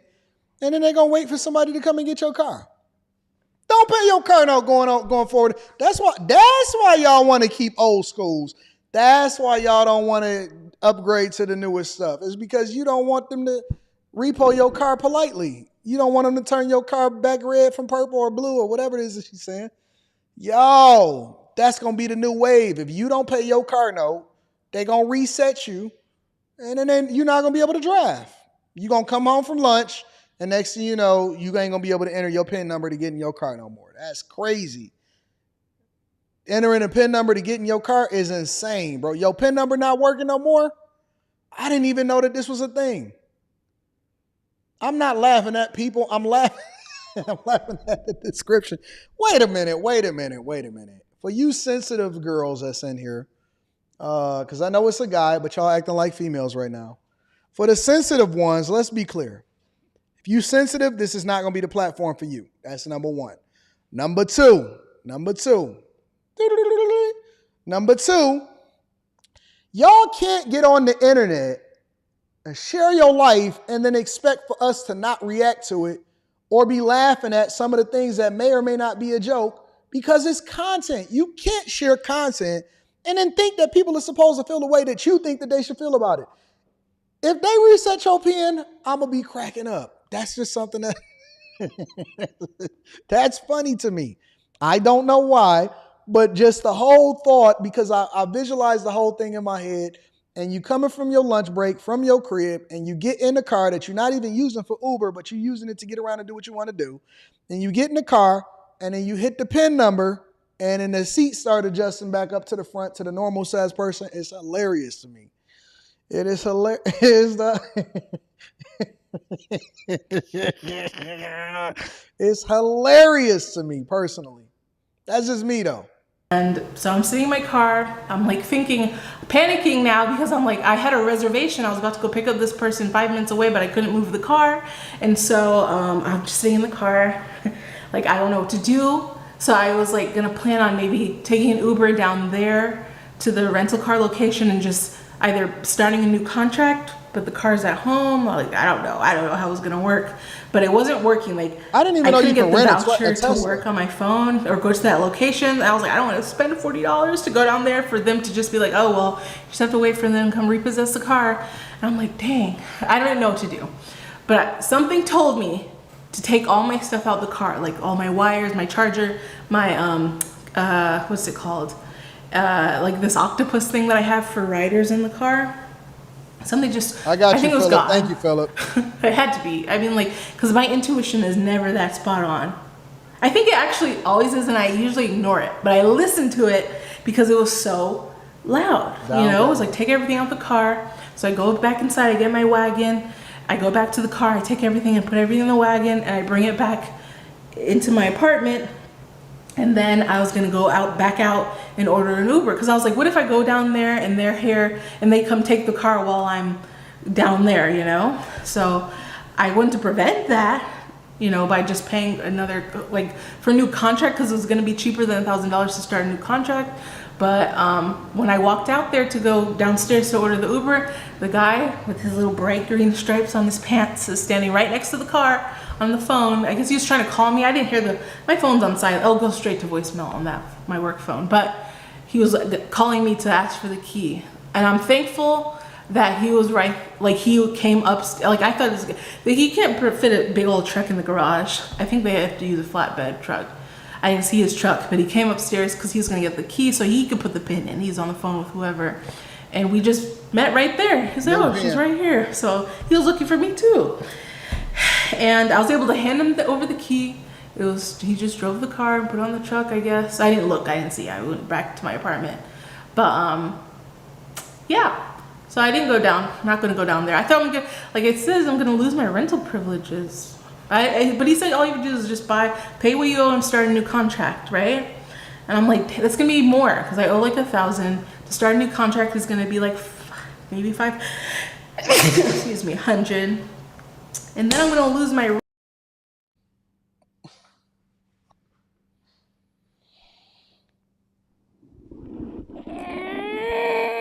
Did anybody else stop it? Jesus Christ. Yo, y'all not gonna be able to get a man like this. You ain't gonna be able to get a man like this. Oh man. Need a coaching session. Need a